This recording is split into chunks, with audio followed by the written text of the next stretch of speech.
Néanmoins de la matinée, moi, je retiens l'idée qu'on a quand même, n'est-ce pas, des motifs de désespérer, vu les enjeux, l'ampleur des défis à relever. N'est-ce pas, Marie? Non, écoute, au vu de l'ampleur des défis à relever, et puis aussi, malgré tout le talent pédagogique de nos intervenants, le haut degré de technicité qu'il faut avoir pour traiter des problèmes, etc. Mais on a pu constater avec d'ailleurs Catherine Vegliou au cours de la préparation de ce séminaire, c'est que lorsqu'on traite de ces questions au prisme des territoires, alors on découvre que, eh bien, effectivement, aujourd'hui plus que jamais, tous les territoires de France et de Navarre sont confrontés à la question de la pénurie, y compris ceux qui pouvaient entretenir le rêve le mythe d'une abondance, etc.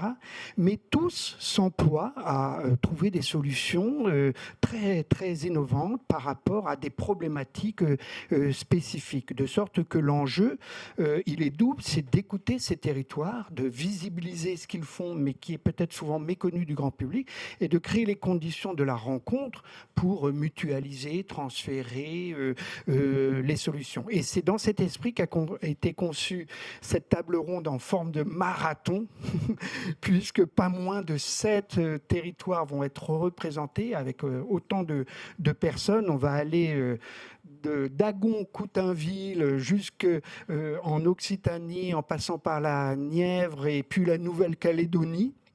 Tenez bien, fermez bien vos ceintures, gardez bien votre souffle, avec à chaque fois l'idée d'avoir des témoignages sur les problématiques spécifiques qui se posent à tel et tel territoire, et puis la manière dont il y fait face. Donc sans plus tarder, j'invite, sous vos applaudissements, et je reprends la liste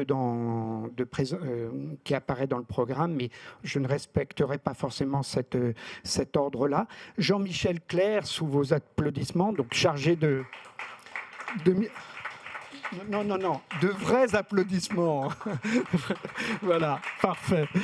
Chargé de mission innovation, mots-clés sur lesquels on reviendra, et expert filière, eau, géosciences, risques, etc., au sein de l'Agence régionale de développement économique région.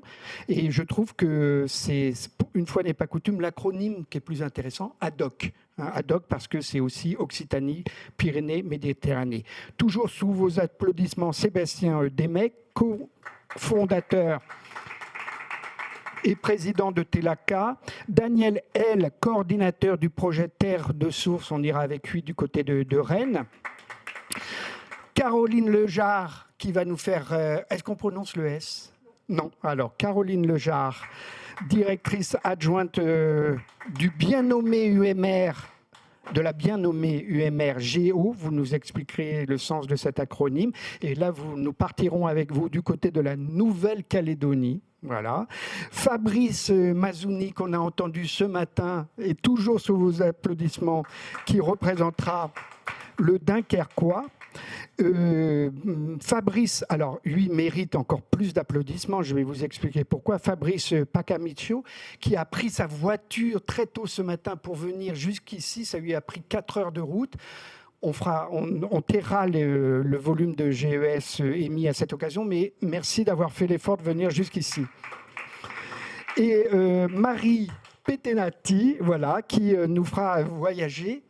Alors, voilà, je vais vous faire de la place, et ça tombe bien, parce que vous allez nous parler de... Alors, oui, comment il manque peut-être des... Ce que vous pouvez faire, c'est peut-être regagner, voilà, et on fera un jeu de chaises musicales. Mais Marie, restez avec nous, parce que c'est c'est de Agon-Coutainville que je souhaite démarrer notre tour de France. Agon-Coutainville, qui est une plage qui m'est une commune qui m'est très chère, pas très loin de Cerisy, dans le Cotentin.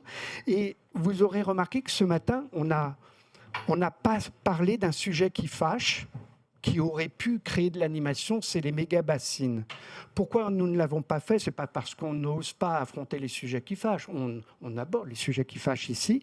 Mais c'est parce qu'à travers vous, Marie Petenati, on va découvrir, il me semble, une alternative autrement plus intéressante et qui a d'ailleurs fait sensation, retenu l'attention de l'UNESCO. Vous nous expliquerez pourquoi, mais avec les quelques diapositives avec lesquelles vous allez venir, vous allez nous expliquer en quoi donc consiste le principe de la recharge maîtrisée des aquifères. Qu'est-ce qui se cache derrière cette appellation?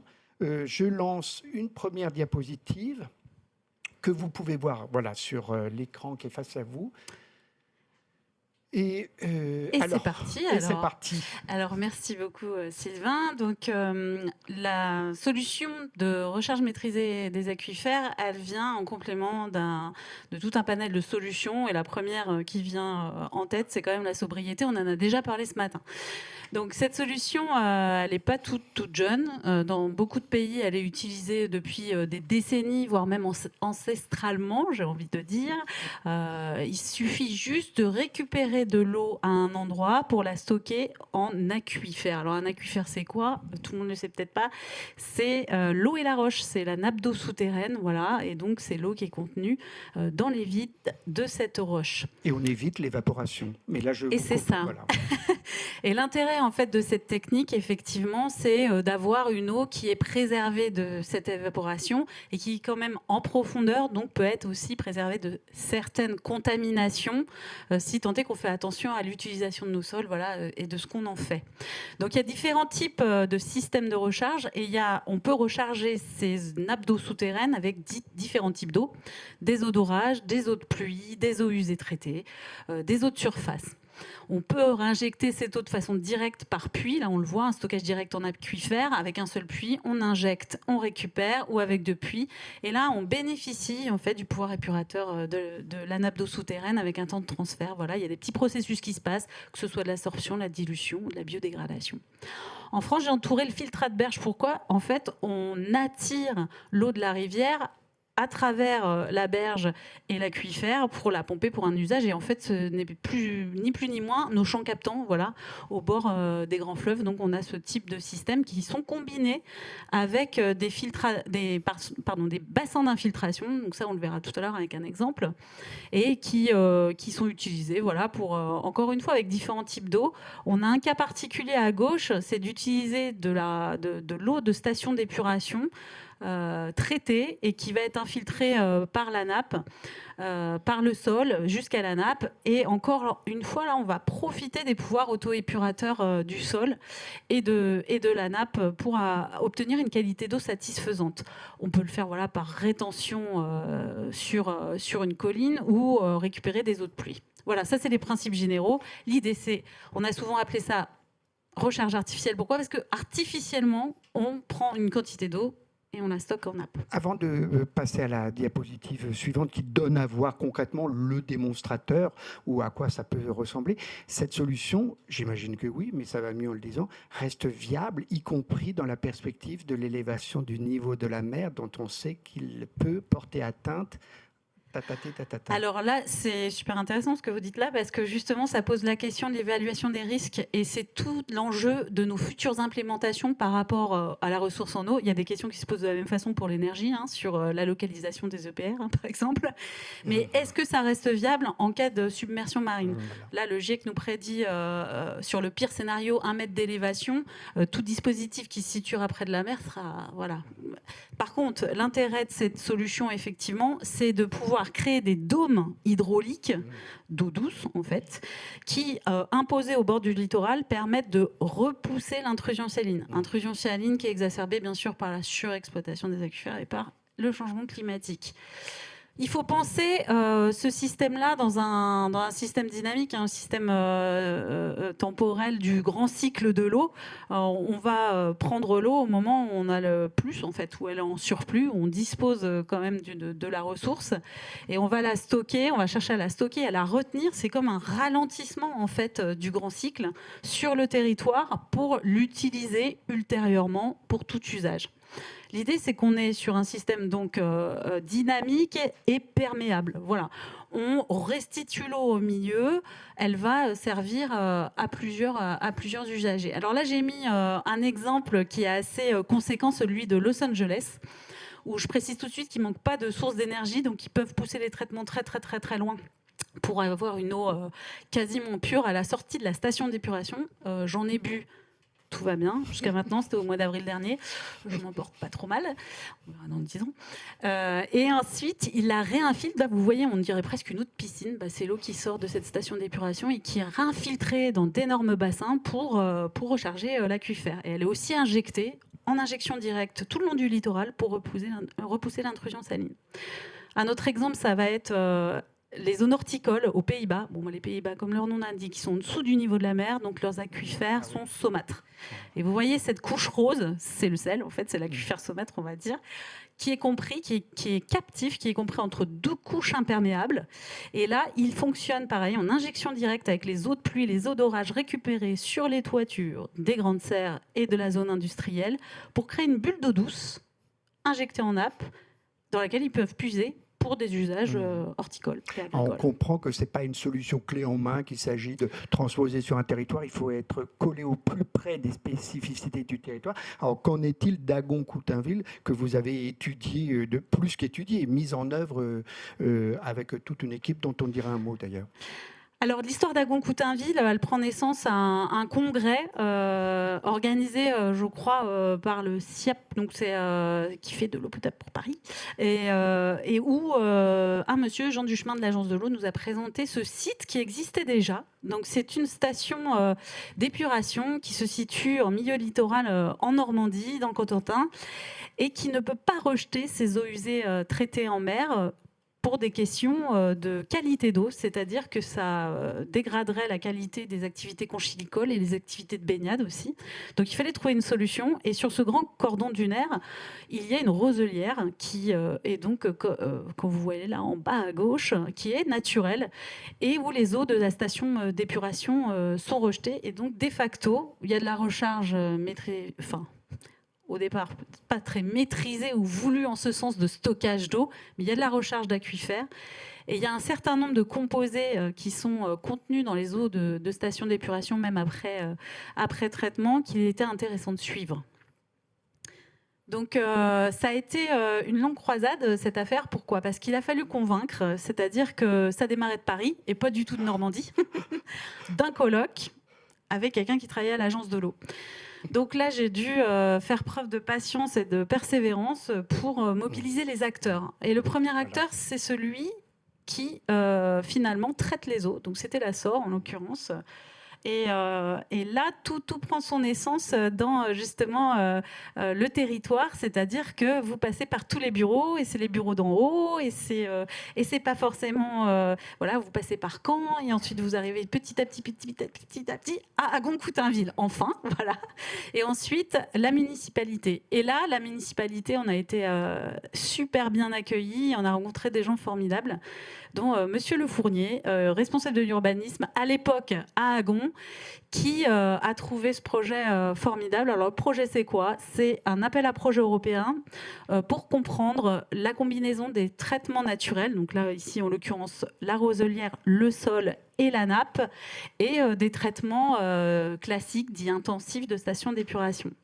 Donc là, j'ai réussi à convaincre, à emporter toute mon équipe scientifique là-bas pendant déjà 3 années pendant lesquelles s'est déroulé ce projet.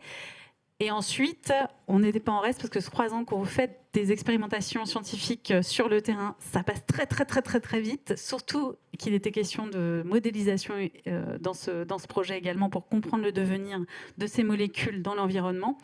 Et donc, on est reparti sur un autre projet, financé par des fonds européens également, qui nous a ramenés pour 3 ans et qui a fait apparaître sur le site des collaborateurs européens. Donc là, en bas à droite, on voit une photo de tous les acteurs, donc que ce soit les acteurs du traitement de la station d'épuration, les conseillers municipaux, le coordinateur du projet qui vient d'un organisme Syntef d'ingénierie environnementale de Norvège, qui était là pour faire travailler tout le monde à la question de comment ces systèmes naturels d'épuration des eaux peuvent réussir à faire atteindre les objectifs de développement durable. Donc on a tous travaillé en petit atelier toute une journée avec visite de site, et c'était super sympa.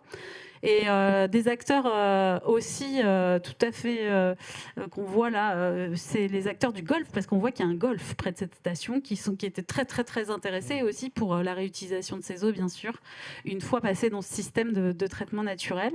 Et vous voyez une autre photo aussi où on a pu installer un espèce de laboratoire sur site, voilà, pour faire des tests de traçage, comprendre les temps d'écoulement, les temps de dégradation des molécules dans ce système-là. Alors, dans mon souci de concision, j'ai omis, et je vous prie de m'en excuser, de rappeler que vous étiez de correspondante scientifique, chef de projet à la direction de l'eau et environnement des procédés, de analyse du BRGM. Donc, vous êtes une chercheuse, vous êtes une scientifique, mais qui, pour les besoins de ce projet, a dû travailler avec les acteurs, nouer un dialogue avec eux, le co-construire. Et je trouve que c'est un aspect très intéressant, une facette d'un démonstrateur qu'on nommait souvent, habitués que nous sommes à mettre plutôt l'accent sur la dimension technique, financière. Là, il y a aussi cette co-construction qui fait partie intégrante du succès, de la réussite. Oui, et moi j'ai beaucoup appris pendant ces années-là aussi, parce que comme vous le dites, un scientifique, il va travailler sur sa question scientifique. La question scientifique de départ, c'était quelle est l'influence, l'impact sur l'environnement de ce genre de dispositif. Voilà. Est-ce que c'est efficace, etc. Si j'en étais restée à ça et à mon ordinateur et à mon logiciel de modélisation géochimique dans mon bureau, je pense que j'aurais pas réussi, voilà, à mobiliser les partenaires. J'ai dû commettre des impairs. Ça a été très difficile de convaincre la SOR, je vous le dis, parce qu'on les a bien squattés. Vous voyez cette tente magnifique et puis qui est juste au droit du terrain de golf, et les golfeurs des fois étaient un peu gênés par notre grande tente quechua, quoi. Mais c'est vrai qu'il a fallu devenir un peu plus experte en vulgarisation scientifique, en communication, de comprendre comment réinscrire mon projet dans un projet territorial, et une question qui a fini par aller plus loin que le petit site d'Agon. La communication, c'est pas après, c'est pendant tout le processus. Ah, totalement. Voilà. Donc la communication, c'est certainement pas après, c'est avant, pendant et après également. Et c'est surtout de faire ce qu'on appelle de la recherche participative, de la recherche-action. C'est de mobiliser les acteurs du terrain pour qu'ils participent avec nous. Là, je vous le dis, on les a fait bosser autour d'une question spécifique. Oh, Marie Petenati, on vous écouterait des heures. On va quand même poursuivre. Vous avez vu toutes les destinations qu'on doit atteindre, mais on pourra revenir vers vous. Déjà, en vous écoutant réagir à ce qu'on va entendre, l'idée, c'est quand même que vous mutualisiez, que vous repartiez avec la promesse de vous revoir, de vous visiter les uns les autres. Et on va poursuivre, alors voilà, avec Fabrice Mazouni. Alors, il faut lui faire un peu de place. Il n'y a pas de... Il y a encore... Ah, ben c'est super, oui, ils sont formidables ici. J'aimerais pouvoir garder ce fauteuil pour pouvoir y... Ah, ben voilà. C'est bien, Ah bah merci monsieur d'avoir, mais vous reviendrez d'avoir. Alors Fabrice Mazouni, on ne vous présente plus, vous êtes intervenu ce matin à plusieurs reprises, mais alors je rappelle que nous souhaitons avoir votre témoignage. Vous êtes le DGS du syndicat de l'eau du Dunkerquois. Je vous ai vu partir tout à l'heure au repas avec Laurent Brunet de Suez, et c'est pas un hasard puisque vous avez confié à Suez la délégation de services publics à l'échelle de votre du Dunkerquois. Alors, votre situation nous intéressait parce que de tout temps, votre territoire a été confronté à une pénurie d'eau que vous avez dû, par conséquent, aller chercher ailleurs. Dites-nous en plus sur ce contexte et on verra dans quelle mesure la volonté de maintenir de l'activité industrielle, qui paraît un peu contradictoire, comment vous conciliez cette volonté avec une gestion sobre de l'eau. Vous êtes venu avec des visuels. Déjà, une photo qui donne à voir le contexte. Alors, désolé. Voilà.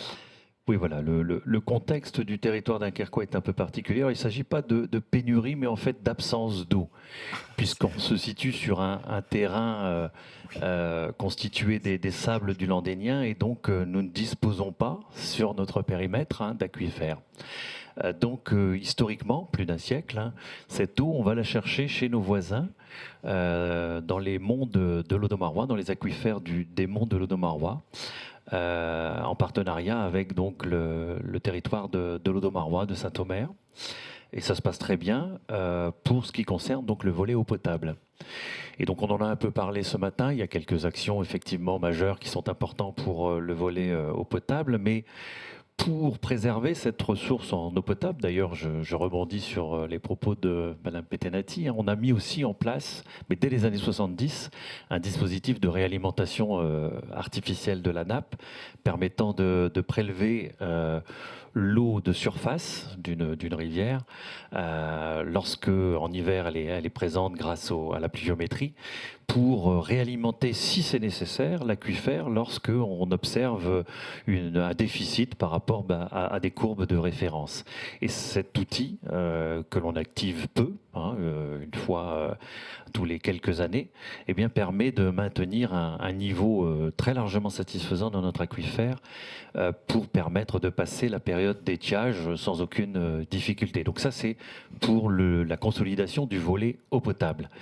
Et pour préserver cette ressource en eau potable, dans les années 60-70, lorsque le territoire dunkerquois s'est vu doté d'une industrialisation sur le périmètre du grand port maritime de Dunkerque, basé sur de l'industrie lourde qui s'est implantée, eh bien, les décideurs de l'époque avaient bien fait les choses en orientant les usages de l'eau vers non pas la prise d'eau potable que nous acheminions depuis ce territoire voisin, mais plutôt vers un réseau dédié d'eau de surface, d'eau brute, qu'on appelle donc un réseau d'eau industriel dédié, permettant d'alimenter la dizaine à l'époque, 15 aujourd'hui, de grosses industries implantées sur ce site portuaire. Et donc ce réseau dédié d'eau industrielle, bien évidemment, permet d'éviter de consommer cette eau de qualité, l'eau potable.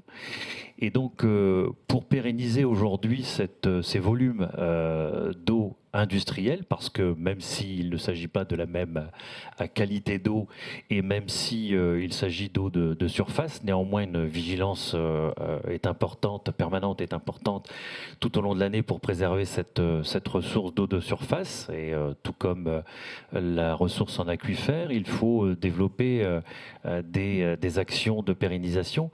Et donc un outil a été mis en œuvre permettant d'identifier des synergies qui pourraient permettre donc de disposer alors non pas de plus de volume, mais faire en sorte que ces volumes servent à plusieurs reprises. Donc là, c'est une image de la zone industrielle portuaire pour que chacun puisse identifier l'ampleur donc du dispositif industriel.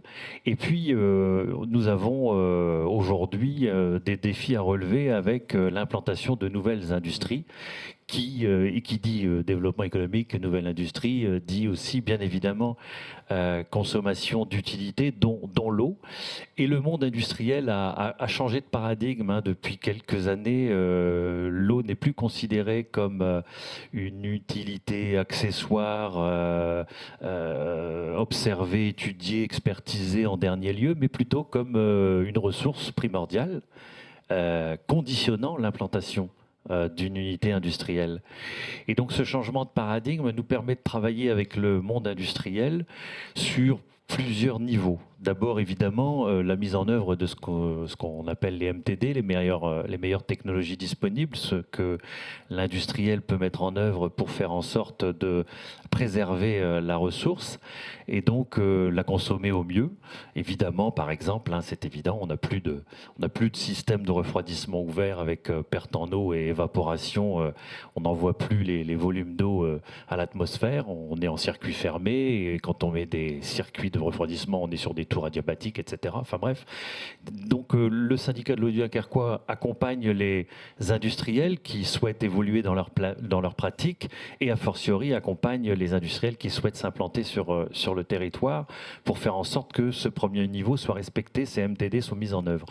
Ensuite, il y a évidemment des actions complémentaires telles que le réemploi d'eau pluviale. C'est une condition sine qua non imposée aujourd'hui par l'ensemble des DREAL lorsque les arrêtés d'autorisation d'exploiter sont sollicités et sont notifiés aux industries, hein, c'est évident. Il faut réemployer au mieux les ressources disponibles à proximité. Et alors justement, quand on parle de ressources disponibles à proximité, nous avons souhaité développer l'économie circulaire de l'eau. Et pour cela, on s'est rapproché de l'agence d'urbanisme de Dunkerque, l'AGUR, qui avait déjà travaillé sur un système de définition écosystémique, de transposition de données sur une thématique particulière, et quelle qu'elle soit.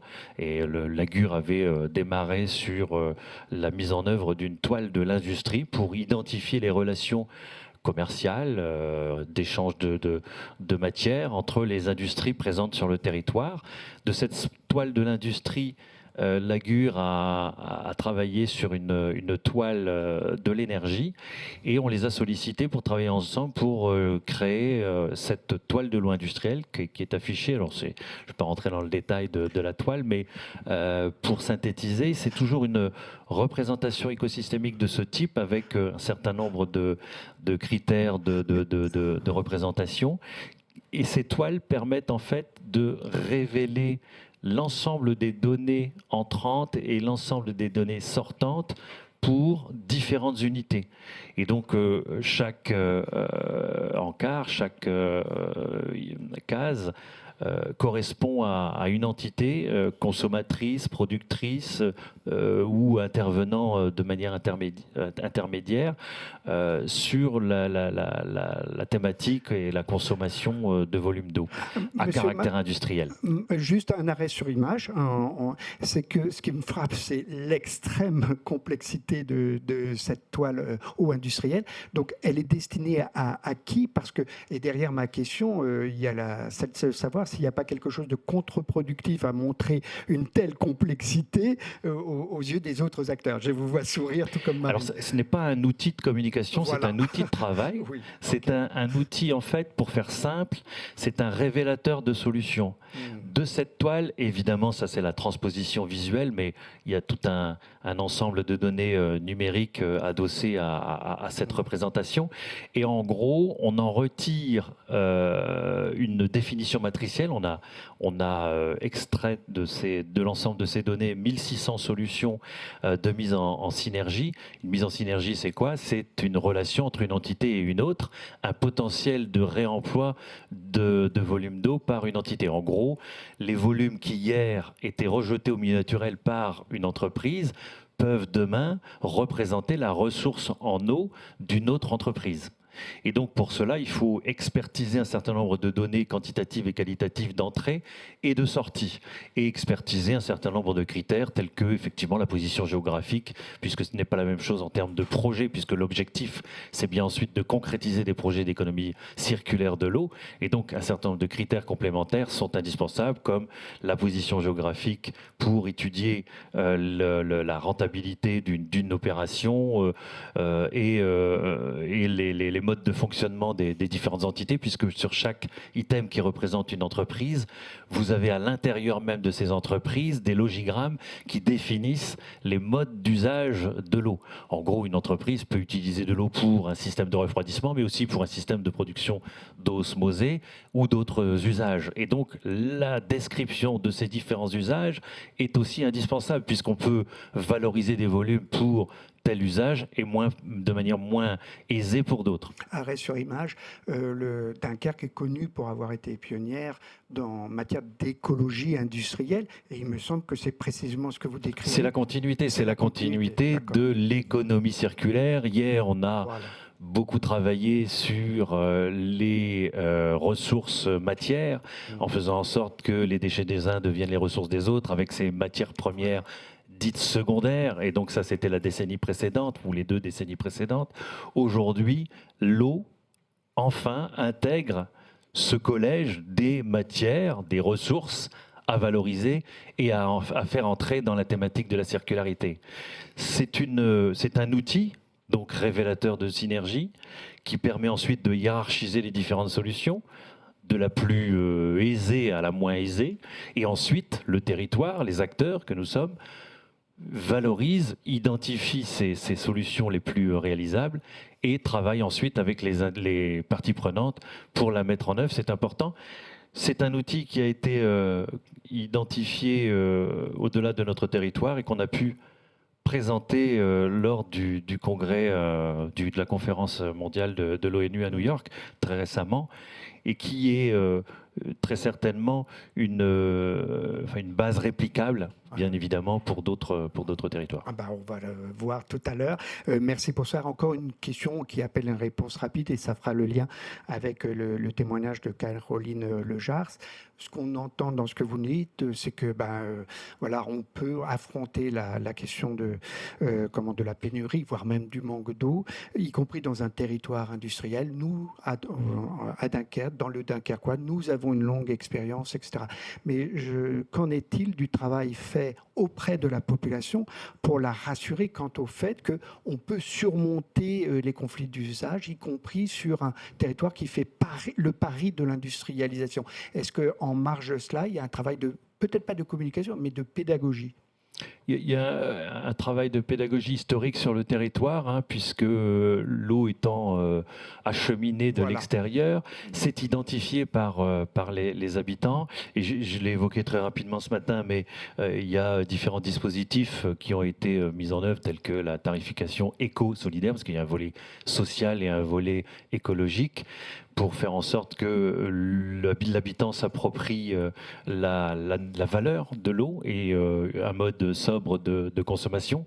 On a atteint aujourd'hui 67 mètres cubes par an et par foyer en termes de consommation moyenne, ce qui est relativement basse. Preuve que lorsque différents outils sont mis en œuvre, avec toujours accompagné d'un volet sensibilisation et information, c'est important, c'est majeur, le tout dans un panel de solutions, les habitants sont en capacité d'identifier et de comprendre les dynamiques de territoire.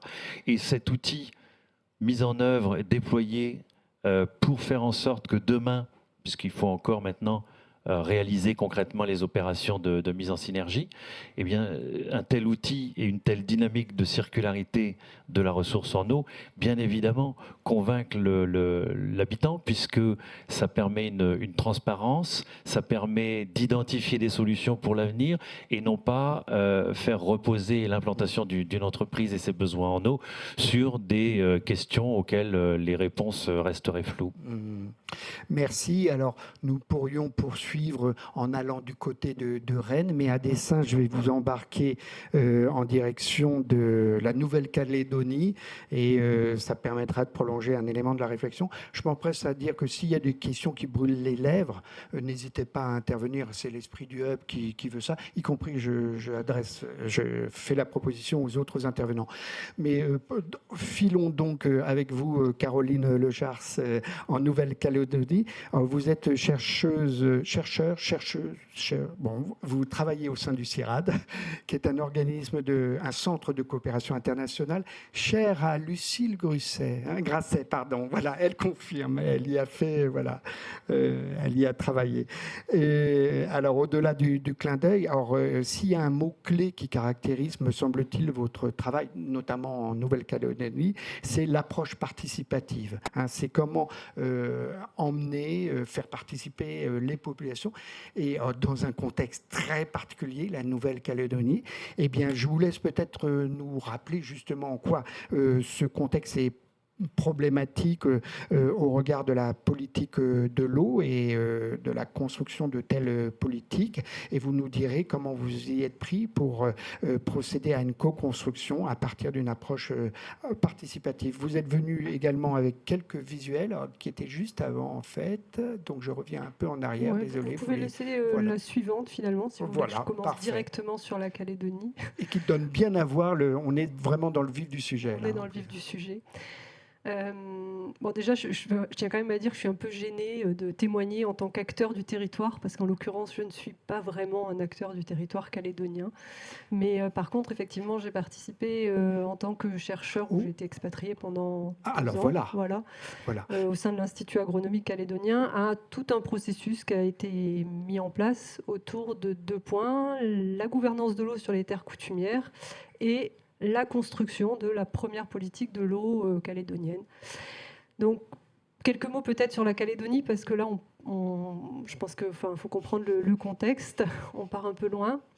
Donc la Calédonie, elle a un statut spécial qui, en termes de gestion de l'eau, a beaucoup d'implications. Par exemple, la réglementation est complètement obsolète, la réglementation européenne ne s'applique pas, il n'y a pas de statut de l'eau. Et on a un partage des responsabilités sur la gestion de l'eau entre l'État, les provinces, les communes et les coutumiers. Donc les terres coutumières, qu'est-ce que c'est ? Alors d'abord, les terres coutumières, elles sont, d'après la loi organique, exclues du domaine fluvial public. Et l'eau sur terre coutumière est de la responsabilité des coutumiers. On parle là de 27% des terres et de 52% des captages d'eau. Donc, dans ce contexte, en 2018, on est en plein contexte référendaire, avec le premier référendum donc, pour l'indépendance qui a eu lieu en 2019. Et donc, dans ce contexte-là, on a le responsable, donc, au sein du gouvernement calédonien, le responsable chargé de l'agriculture, qui s'associe au responsable chargé des affaires coutumières, pour construire donc, cette première politique de l'eau qu'ils ont appelée la politique de l'eau partagée. Alors pourquoi la politique de l'eau partagée ? Parce que l'idée, effectivement, c'était de construire un gros processus participatif citoyen, donc qui s'est mis en place, on va dire, si on prend la totalité du projet, sur une dizaine de mois, donc sur un temps relativement court. Alors quelques chiffres, hein, c'est 500 participants. À l'échelle de la Calédonie, c'est une personne sur 600. C'est une forte représentativité. Avec des moments forts, notamment une participation sur un forum de l'eau qui a duré 3 jours, et puis des ateliers dans les différents territoires. C'est un processus que nous, donc, en tant que chercheurs, on a, de manière modeste, accompagné au sens de outiller en fait, la démarche de participation, donc vraiment l'ingénierie de la participation. C'est un processus qu'après on a évalué, donc évaluer l'impact de la participation. Et c'est un processus dans lequel on est intervenu aussi en parallèle, parce que, moi en tant que chercheur, ce qui m'intéressait, c'est la gouvernance de l'eau sur les terres coutumières. Donc analyser les savoirs, les représentations et finalement comment de manière effective se fait cette gouvernance. Donc quelques résultats, hein, le processus participatif, je ne vais pas vous le décrire dans son ensemble, mais c'est donc 500 personnes, c'est 700 actions qui ont été proposées, discutées par les différents participants et qui ont ensuite été priorisés. Ça a abouti à donc, un plan d'action, concrètement, destiné aux services en charge, hein, notamment à la mise, et un schéma d'orientation politique qui a été voté par le Congrès à l'unanimité en 2019, donc dans un contexte quand même assez tendu. Globalement, j'aime bien citer cette phrase parce que c'était un beau succès, ce processus-là en tout cas, et c'est pas forcément le cas partout. Mais le directeur du WWF avait donc mis en avant que c'était un bel exercice de démocratie participative. Donc la question qui m'avait été posée, c'est qu'est-ce que finalement ce type de démarche apporte, hein, dans un contexte, donc ces démarches participatives, territoriales, dont on parle beaucoup. La première, je pense, quand même, dans ce type de contexte, en tout cas, c'est alors le partage. Bon, ça peut paraître un petit peu dépassé comme mot, mais le premier partage, c'est le partage des représentations, des savoirs, des valeurs. Donc, je vais citer un exemple. Celui du robinet. Celui du gaspillage, voilà. Parce que c'est comme ça qu'il est présenté.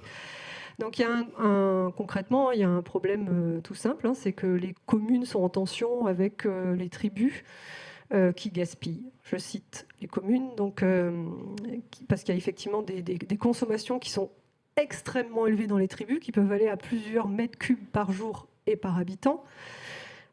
Et donc, en tribu, les gens laissent le robinet ouvert. Donc, voilà. Donc, tout simplement, quand on va ça faisait partie voilà, des sujets sur lesquels on a été mobilisé en tant que chercheur. Donc on se rend en tribu, tout simplement, là où l'État ne peut plus aller parce qu'ils ne sont pas reçus. Et on demande, voilà, par exemple, je prends le cas d'un vieux qui a son robinet ouvert dans le jardin et on lui dit, écoute, pourquoi tu as le robinet ouvert? Pourquoi tu laisses ce robinet ouvert? Il me dit, l'eau, pourquoi tu voudrais que ce soit du gaspillage? L'eau, elle retourne à la nature. Alors évidemment, je réponds, oui, mais bon, là, c'est de l'eau traitée, c'est de l'eau qui coûte, c'est de la bonne eau. Et il me regarde, il me dit, bon, bien. Et il m'amène à sa source un peu plus loin, avec des poissons, avec des anguilles, des algues. Et il me dit, regarde, ça, c'est de la bonne eau. Ça, c'est de l'eau qui vit. Voilà, donc là on est sur vraiment des gros conflits de représentation, d'imaginaire, voilà, de valeurs, qui nécessitent que dans un processus participatif, le premier point, c'est qu'on se comprenne quand même. Et donc, quelle idée on met, et on ne met pas forcément la même idée derrière le même mot. Donc je pense que ça, c'est vraiment un premier point qui est très fort. Le deuxième point, c'est que ça permet de partager des ambitions communes, des modèles communs, et que ce n'est pas évident de se mettre d'accord sur un modèle de développement commun. Mais c'est possible. C'est possible. Je prends un cas en séance, des miniers qui priorisent devant tous ce qui est le premier objectif actuellement de la politique de l'eau, qui est la protection des milieux, mais qui est surtout la sanctuarisation de ressources stratégiques. Or, il faut savoir que si on sanctuarise une ressource en eau stratégique, on sanctuarise un bassin versant. Et l'exploitation minière, elle se fait par les crêtes. Donc ça a des conséquences assez fortes pour les miniers.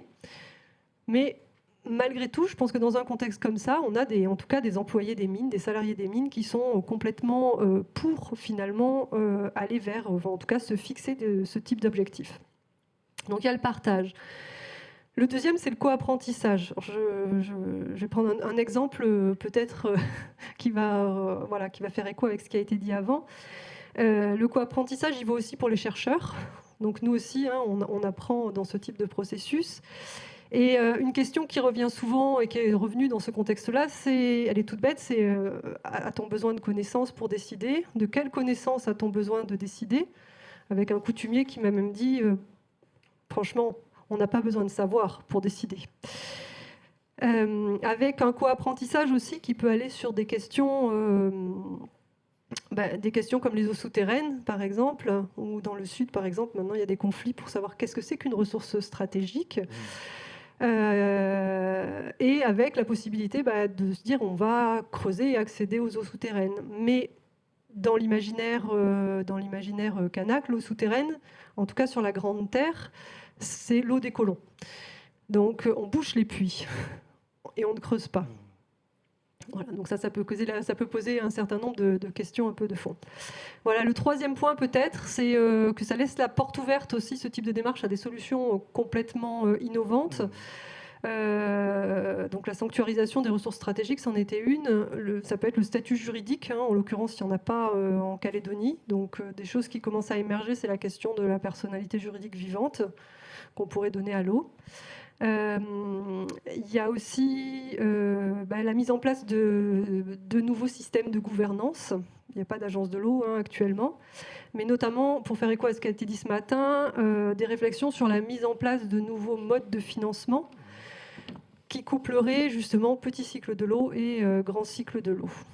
Je vais peut-être m'arrêter là. Oui, merci beaucoup. Monsieur Mazouni est dans mon champ de vision, je le vois très très attentif et j'ai essayé d'imaginer en quoi ce témoignage rentrait en résonance avec la situation qu'il connaît dans le Dunkerquois. Il nous le dira peut-être tout à l'heure. Moi j'ai encore une question pour vous avant de poursuivre le tour de table.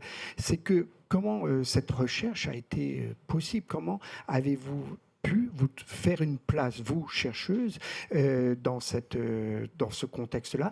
C'est une question qui vous invite à rappeler que votre expatriation a duré 3 ans.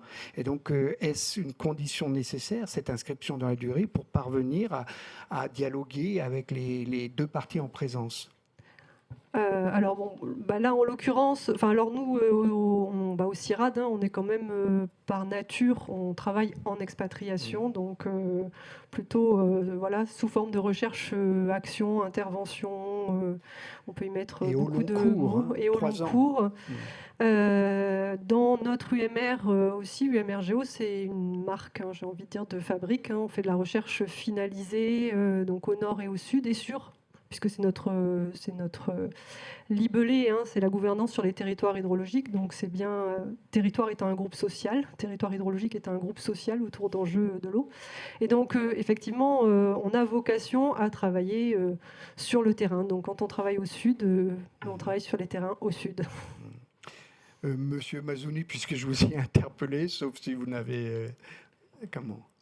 Très rapidement, il est important de noter qu'on est dans une approche systémique globale, et qu'on doit prendre en considération la totalité des acteurs pour cette thématique de l'eau. C'est une évidence, mais dans son application, ça génère une multiplicité d'interventions et de prise en compte pour faire en sorte qu'on n'oublie pas un certain nombre de critères. Le premier, c'est l'équité, c'est-à-dire que si on demande des efforts à une catégorie de la population, il faut, et j'ai évoqué tout à l'heure les industriels, il faut bien évidemment solliciter une démarche de sobriété ou en tous les cas de recherche de sobriété aux autres utilisateurs, une gouvernance partagée parce qu'évidemment partager le décisionnel, d'abord le constat et ensuite le décisionnel sur un territoire donné, c'est majeur. Et puis ensuite, les structures publiques dont font partie les syndicats qui portent les services publics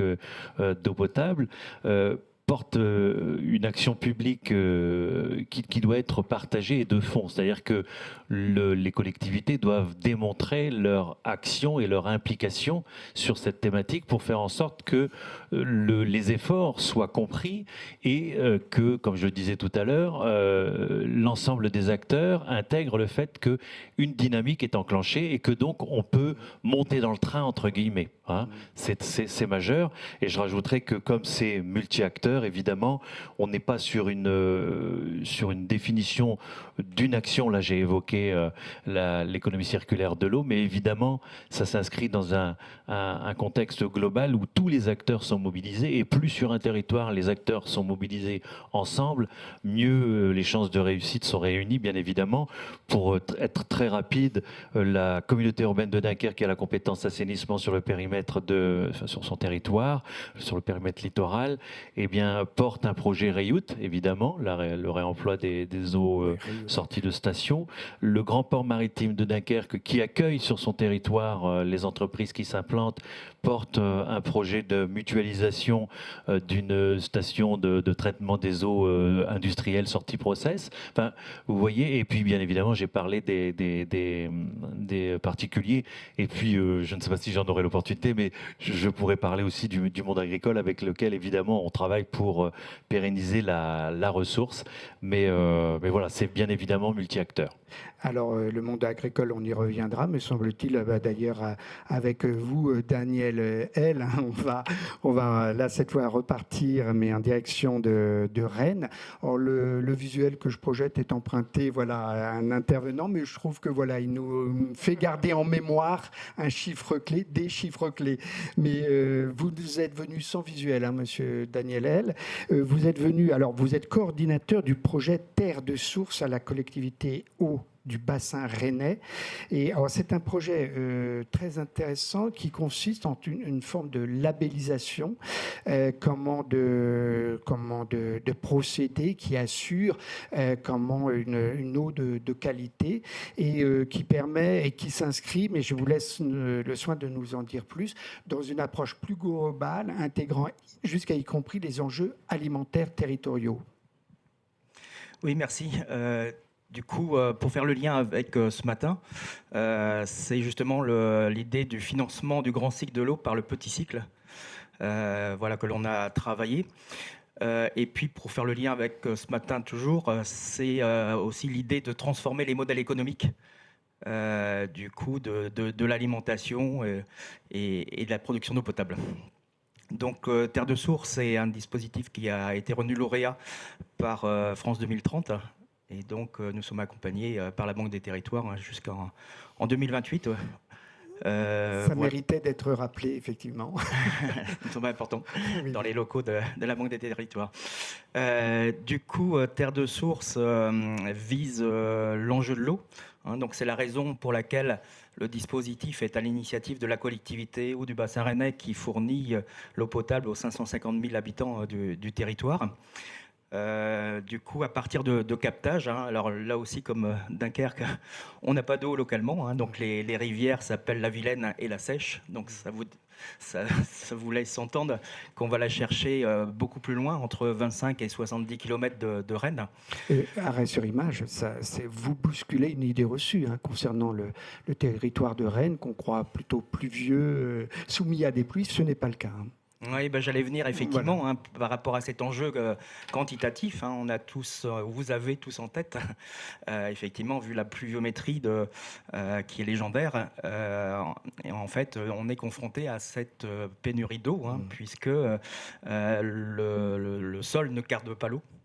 Et donc, on a très peu de nappes, et que l'essentiel de l'eau potable provient de ressources superficielles à 80%.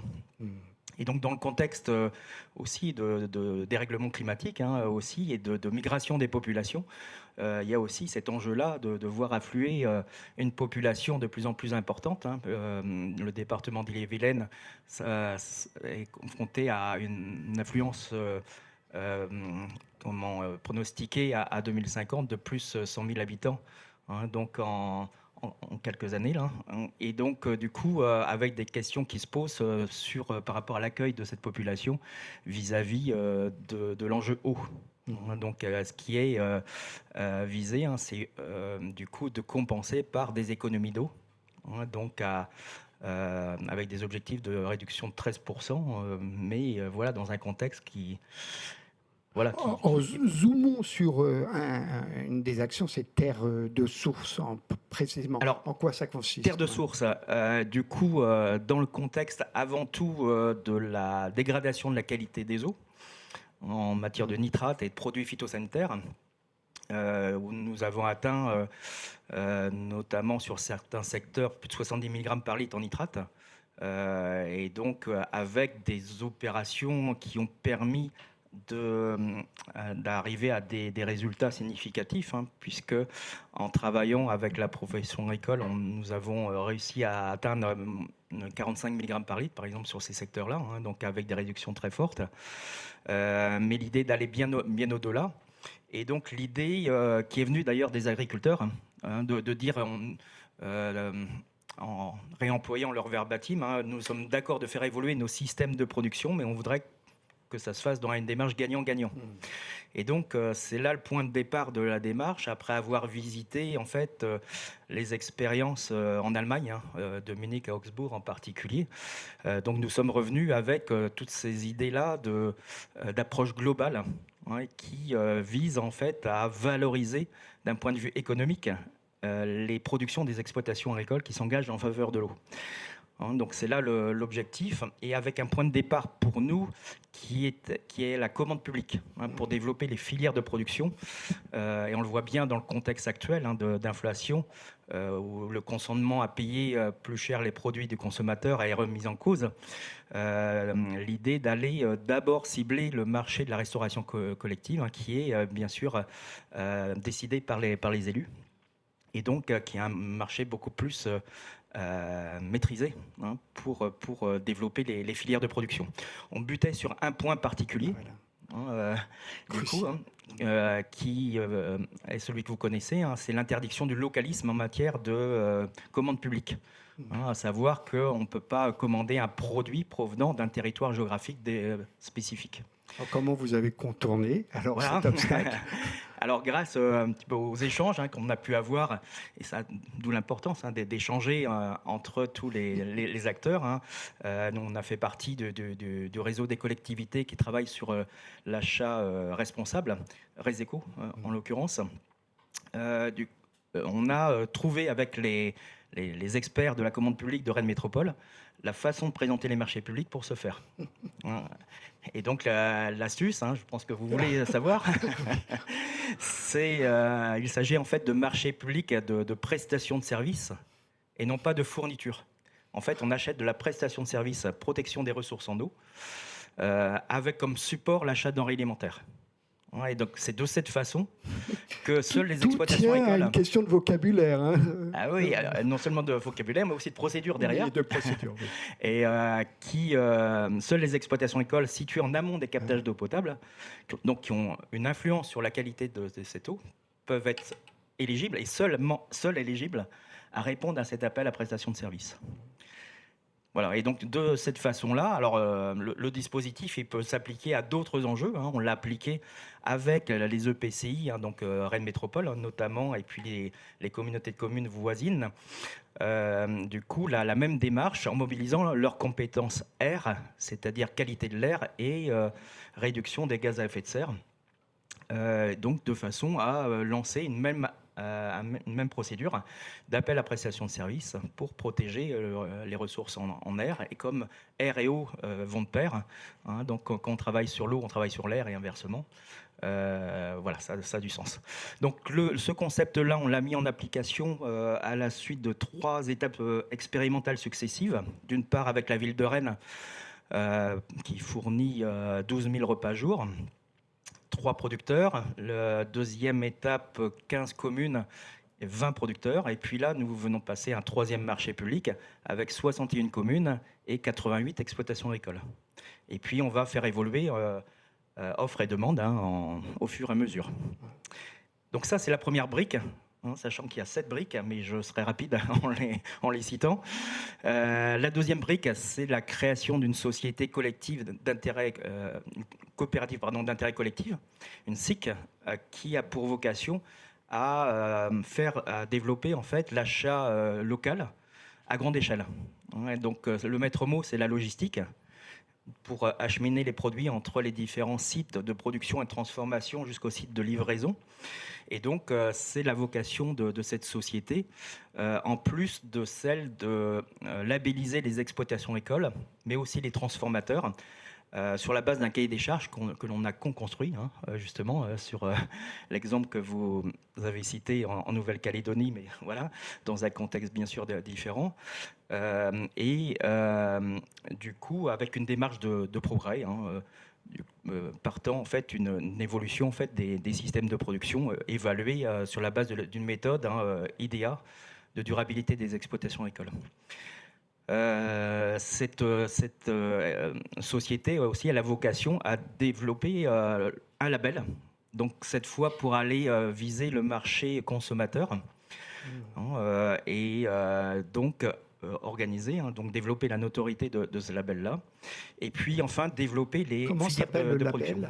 Alors, Terre de Source, Terre de Source qui a vocation effectivement à s'appliquer dans l'avenir à l'ensemble des territoires qui souhaiteraient être partenaires de notre démarche pour le décliner en Terre de Source. Rennes, Terre de Source, Strasbourg, Terre de Source, y compris le Dunkerquois, voilà, la Nouvelle-Calédonie, la Normandie, etc. Voilà. D'accord. Voilà, donc la 3e brique, c'est le développement des filières de production. Donc, à savoir que l'on vise le développement du blé noir, par exemple, qui nécessite 0 intrant, 0 engrais aux produits phyto, donc du bénéfice pour la qualité de l'eau, mais aussi du blé panifiable, des légumineuses, voilà, des fruits, des légumes, etc. Tout ce qu'on a un peu moins chez nous par rapport aux productions animales qui sont en quantité importante. Et on le fait de façon équitable, c'est-à-dire qu'on amène en fait les agriculteurs au cœur de la commercialisation de leurs produits et en les amenant à négocier avec des transformateurs et des acheteurs pour définir une contractualisation sur 3 ans sur une qualité de produit, une quantité et un prix qui s'affranchit bien sûr de la variabilité des cours mondiaux, quoi.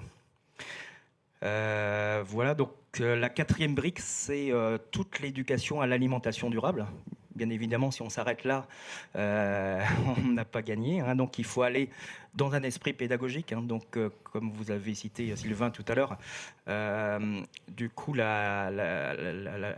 l'éducation, hein, en fait, hein, des acheteurs, mais aussi des habitants.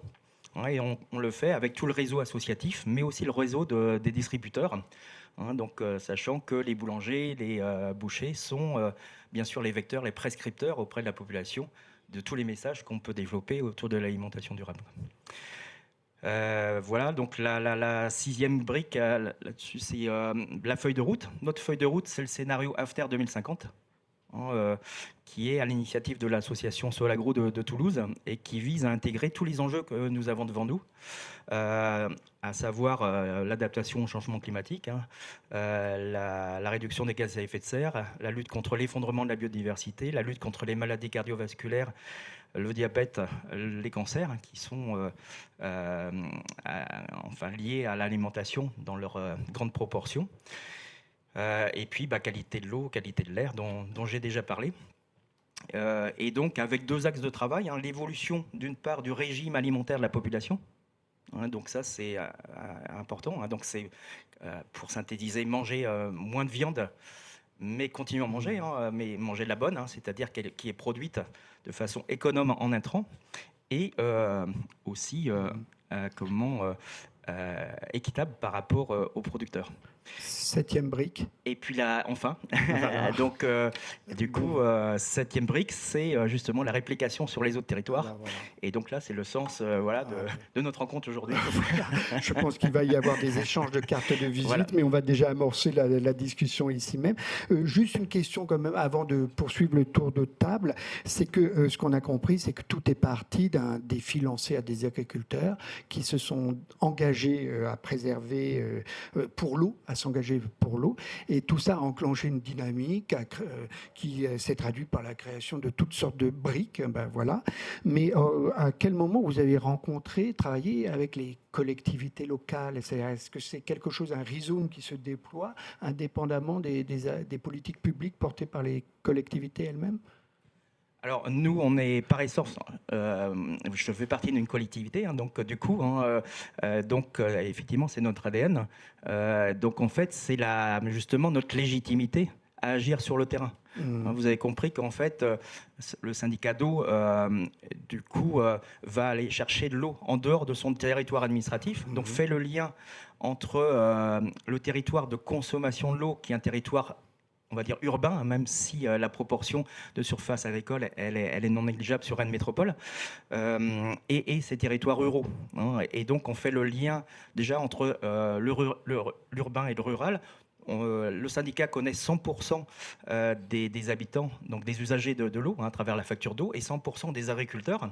Donc, on fait le lien consommateur-producteur. On fait le lien avec tous les élus des communes, hein, et donc du coup c'est tout à fait naturel que le syndicat d'eau s'est positionné en tant que, et de façon très légitime, au cœur de l'action de tous ces acteurs économiques, et en intégrant bien évidemment les entreprises qui jouent un rôle très très important pour la transformation des produits, pour la logistique, pour la distribution, etc. Avant de partir du côté de Nevers, est-ce qu'il y a des questions ou des remarques qui brûleraient les lèvres des personnes ici présentes ou parmi les intervenants? Non? Oui? Caroline? Oui.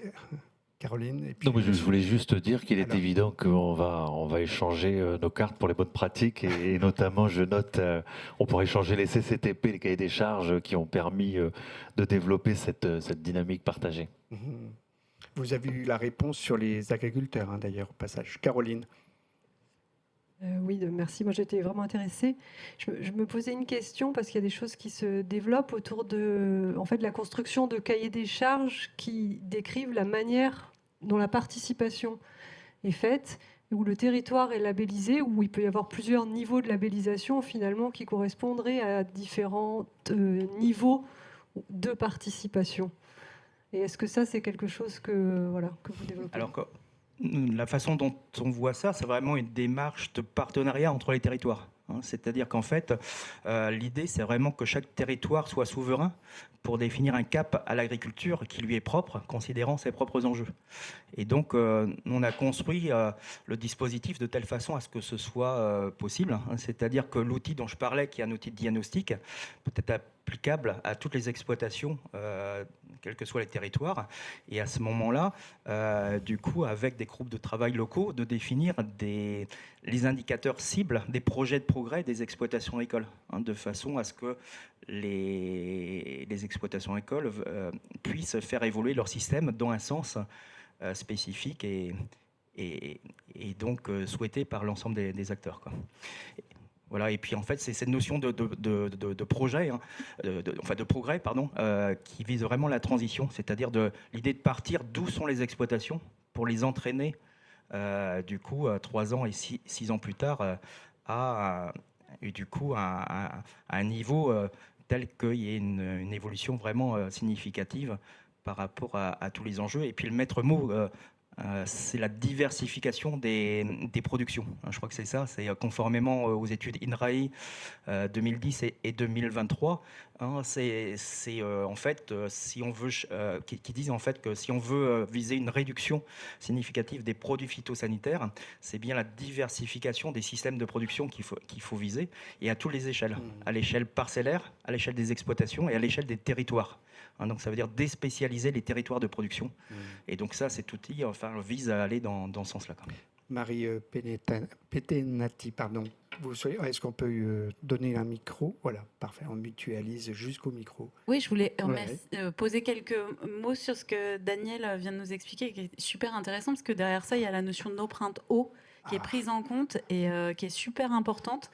Et je suis ravie de voir qu'il y ait des initiatives en ce sens, qui travaillent à ça, qui n'ont peut-être pas mis le nom dessus, oui. Mais ça fait partie de tout un pan de recherche là, qui est en cours sur ces questions d'empreinte. Et puis, par rapport au Dunkerquois, c'est vrai que cet outil m'intéresse grandement, parce que j'en parlais ce midi d'ailleurs, de cette sorte de solidarité je fais quoi de mon eau, je vais la donner aux voisins, et d'avoir des outils d'identification comme ça, qui sont adaptables pas seulement aux industriels, mais à tout usager, c'est extrêmement intéressant. Voilà. J'évoquais une liste des mots qu'on pourrait mettre en exergue à l'issue de la journée. Là, je note, Marie, empreinte eau, c'est effectivement fondamental. Est-ce qu'on on est prêt à partir à Nevers? Oui. Alors, Marie, vous pouvez rester avec nous à l'autre extrémité et puis effectivement faire la place, merci à vous, à Fabrice Pacamicio, qui nous vient donc de Nevers, 4 heures de route, c'est ça?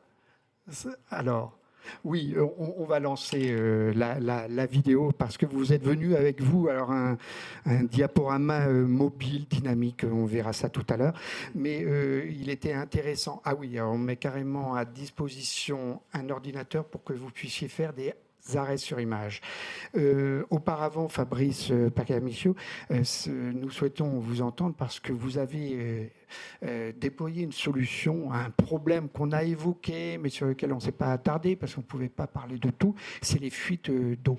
Et votre démarche, elle est très intéressante parce qu'elle est itérative, on reviendra en quoi elle l'est, et puis elle intègre l'intelligence artificielle de manière intelligente. D'ailleurs, ça a valu à votre solution d'être récompensé au Consumer Electronics Show de Las Vegas.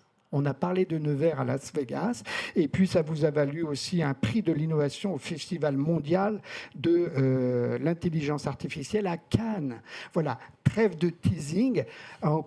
Sur quel constat êtes-vous parti et quelles solutions avez-vous mis en œuvre? Et pour nous le dire, vous êtes venu donc avec un visuel mobile, un concept nouveau en soi. Je vous laisse... Tout à fait. D'ailleurs, je vais commencer juste à présenter un peu le début de l'histoire pour le coup. Pour vous permettre de... Voilà, parfait. Je vais commencer juste à parler par le début de l'histoire. Commencer mon discours là-dessus. Moi, je ne suis pas issu de l'exploitation de l'eau. J'étais constructeur en canalisation dans un gros groupe, Veolia pour le coup. Et je suis venu il y a 6 ans à la tête d'une régie d'eau potable qui gère actuellement 11 communes sur le territoire de Nevers Agglomération, qui en compte 13. Et donc, je suis venu à la tête d'une équipe de 14 personnes qui sont là pour produire, exploiter les réseaux d'eau potable, distribuer également et facturer essentiellement, parce que ça peut être un peu sympa aussi. Et donc du coup, en venant à la tête de ça, j'étais un petit peu novice dans l'exploitation, c'est-à-dire comment est-ce qu'on faisait pour repérer les fuites sur les réseaux d'eau, comment est-ce qu'on pouvait partager l'information. Les fuites sur les réseaux d'eau, c'est pas si simple que ça en réalité. D'ailleurs, c'est pour ça que les réseaux fuient autant en France, hein. On est à plus de 30% quasiment sur certains territoires de fuite sur les réseaux. Donc du coup, il a fallu que je m'accapare un petit peu les systèmes.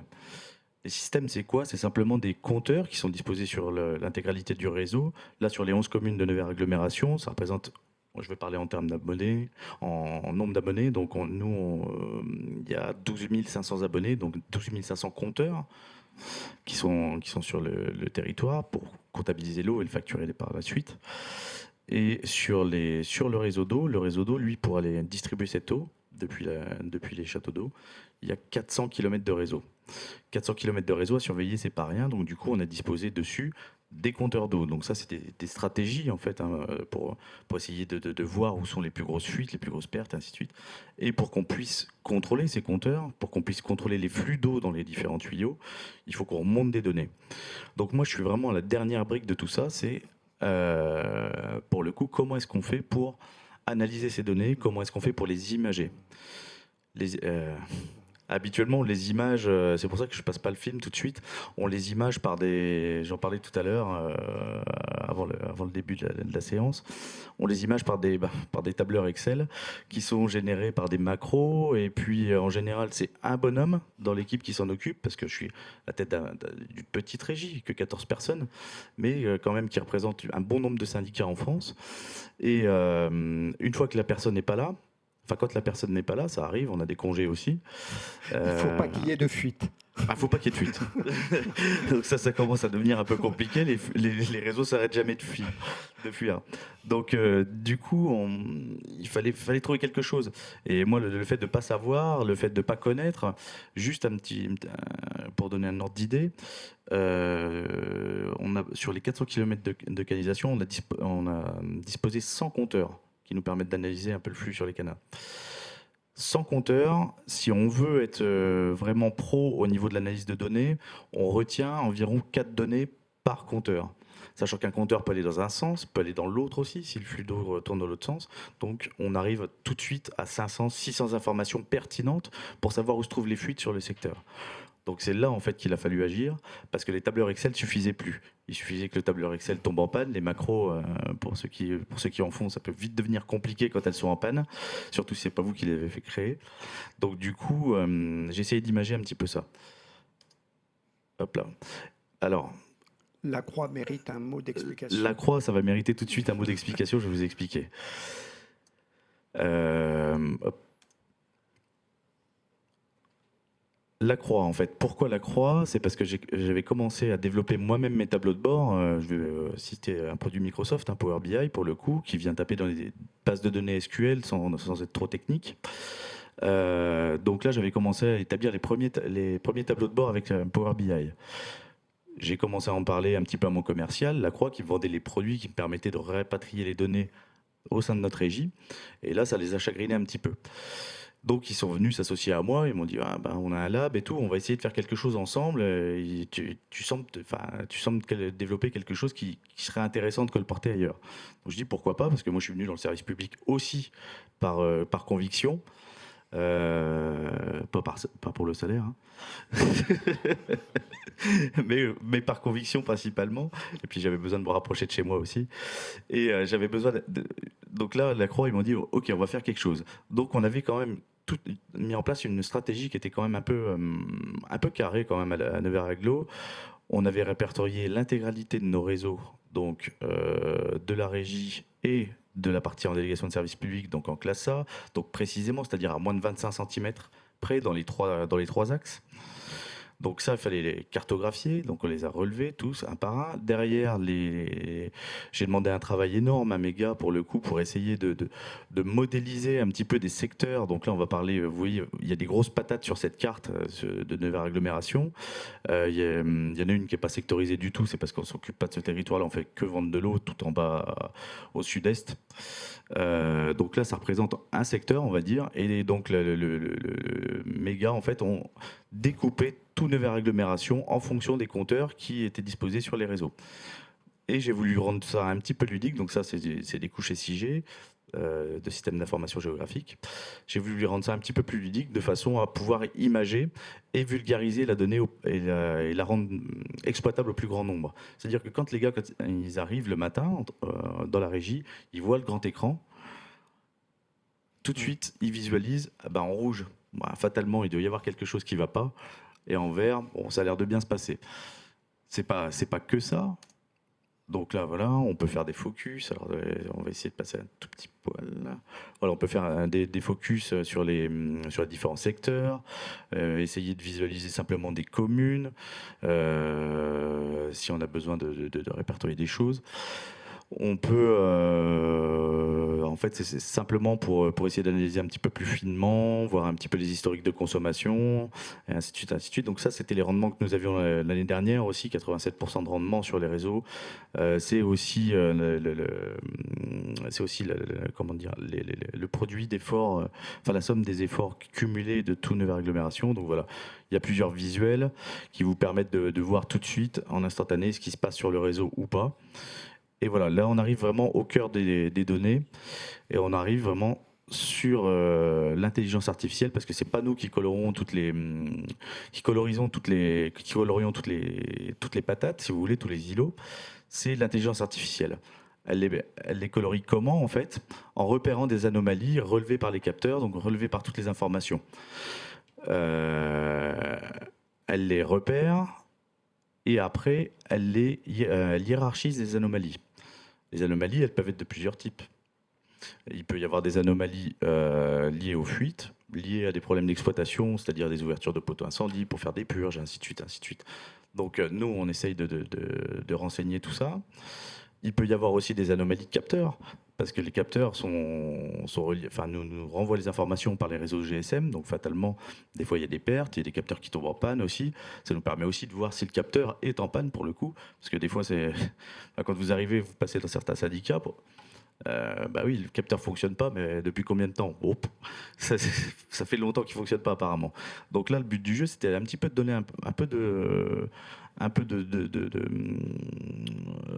grain à moudre à toutes les équipes, quoi, et assez rapidement. Donc pour le coup, voilà, l'IA, elle... C'est-à-dire que chaque membre de l'équipe ait possibilité de s'approprier tout ou partie, hein, c'est ça, du logiciel, oui, tout à fait, du système, ouais, parce que là on est vraiment sur une comment dire, on est vraiment sur quelque chose qui vient lire les données. On n'écrit pas les données, on vient pas interférer, si vous voulez, sur le bon fonctionnement du réseau. Là, on est vraiment qu'en lecture simple et on vient analyser par derrière ce qui se passe. Donc voilà. L'intelligence artificielle, elle a vu 3 pics, donc notamment, on les voit, hein, de toute façon. Hein. C'était un réseau qui fuyait beaucoup. Là, on vient de le renouveler, fort heureusement, parce qu'il nous donnait beaucoup de fils à retordre l'été, notamment. Il cassait souvent, c'était un réseau d'amiante de ciment. Donc voilà, ça, c'est l'IA qui l'a vu tout de suite, instantanément. Elle a dit, là, il y a un gros problème. Elle nous a mis d'autres fuites en avant. Elle permet de voir aussi les changements de sens de flux dans les réseaux. Des fois, ça arrive aussi. On ne comprend pas toujours pourquoi. Et là, ça nous permet d'analyser un petit peu plus finement. Et là, on rentre au cœur de l'intelligence artificielle, pour le coup. Parce qu'on vient renseigner en fait toutes ces choses-là. L'intelligence artificielle, pour qu'elle soit la plus pertinente possible, il faut qu'on puisse lui apprendre. Il faut qu'on puisse les apprendre à travailler. Et donc là, c'est là que je vous ai parlé de types d'anomalies, et c'est nous qui renseignons en fait les types d'anomalies. On vient renseigner, elle a une reconnaissance graphique, donc ça c'est sur quelques mois. On essaye de lui apprendre, de lui dire, là c'est un problème de capteur, là c'est un problème de réseau. Pour le coup, on a ouvert un poteau d'incendie. Une ouverture de poteau d'incendie, c'est pas du tout une fuite, c'est pas du tout la même tête qu'une fuite. C'est il y a plus de longueur, il y a plus de durée, et ainsi de suite, ainsi de suite. Là c'est une ouverture de purge, et voilà. Et c'est ce qui permet de la rendre beaucoup plus intelligente. Donc pour le coup, ça ne nous prend pas de temps. Là maintenant, en plus, on était sur la première version de l'application. On vient de finir de la développer. Maintenant, c'est plus du tout du tableau style Excel. On vient faire un clic droit sur la partie qu'elle nous demande de renseigner. Et après, on n'a plus qu'à cliquer sur la bonne anomalie. Donc voilà, en fait, ce qu'on a développé. Et puis après, on vient analyser plus finement, donc capteur par capteur, les quatre indicateurs principaux qui servent à détecter les fuites, c'est-à-dire les volumes journaliers, les débits de nuit, entre 2h et 4h du matin, les débits minimum, les débits maxi.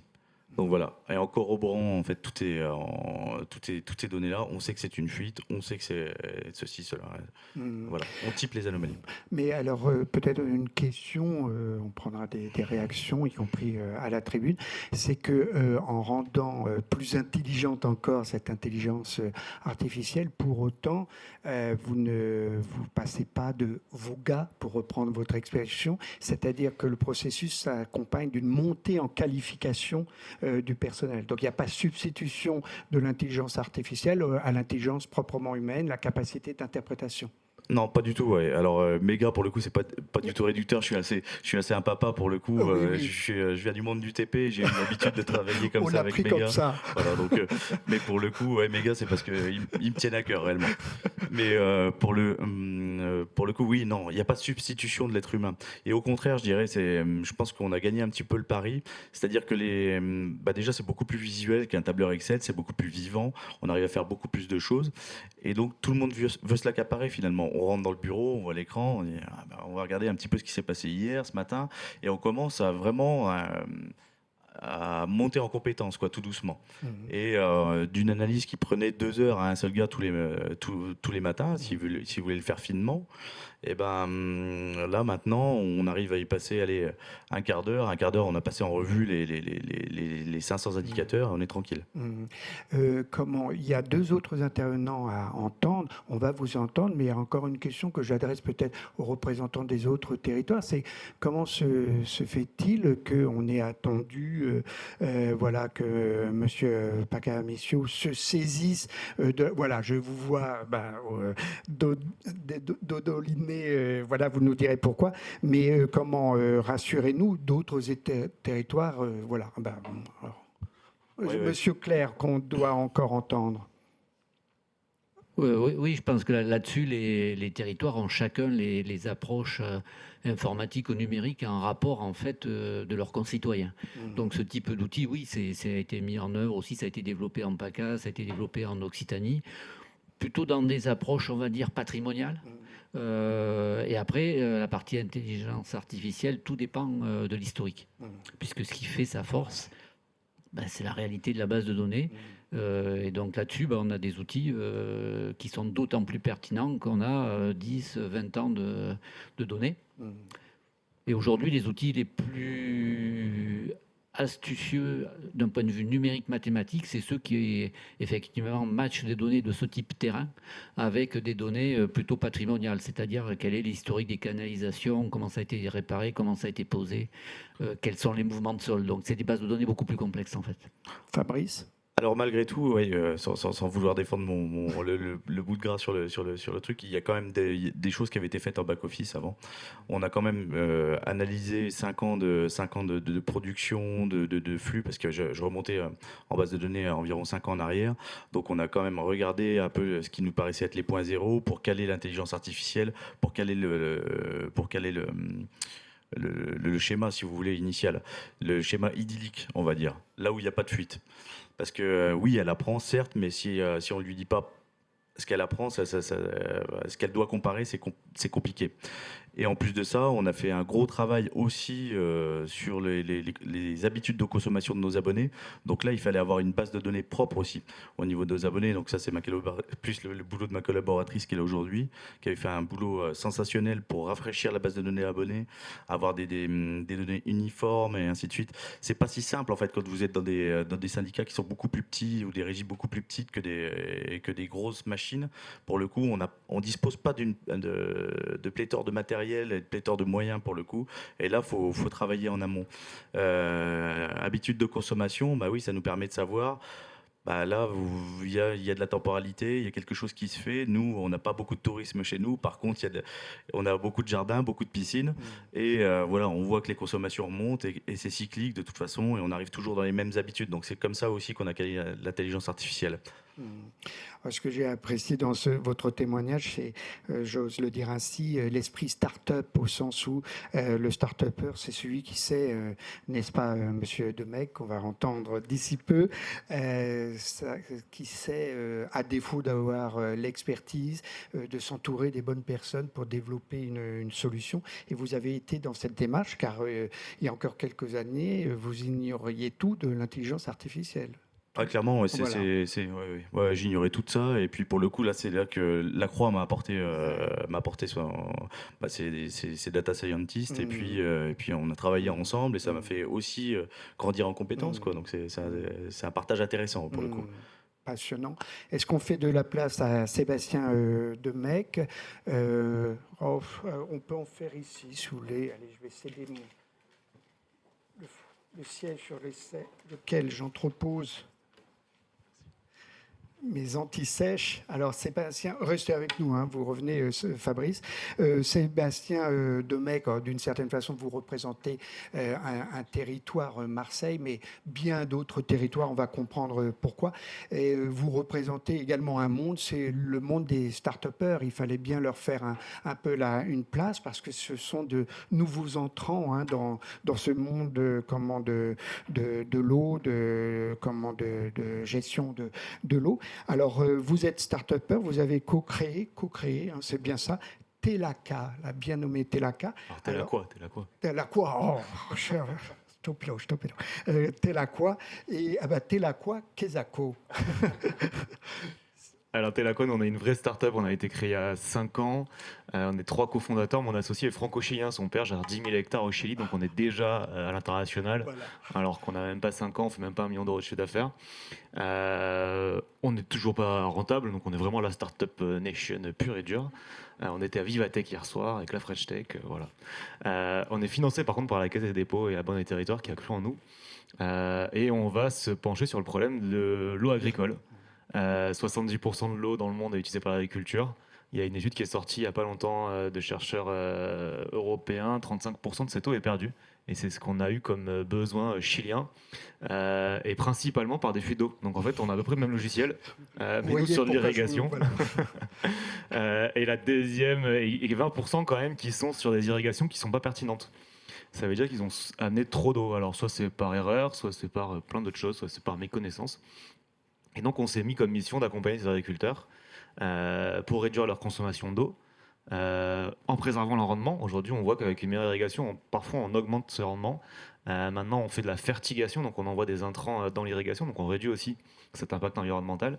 Et nos clients vont de plus en plus pomper leur eau, avec, dans les meilleurs des cas d'électricité. Si on est en France, on n'est pas plutôt bien. Donc on travaille en Côte d'Ivoire et au Sénégal, donc là c'est du diesel. Donc si on réduit l'énergie, c'est quand même assez intéressant. Vous intervenez sur plusieurs territoires auprès de différents types de producteurs, bananes, agrumes, etc.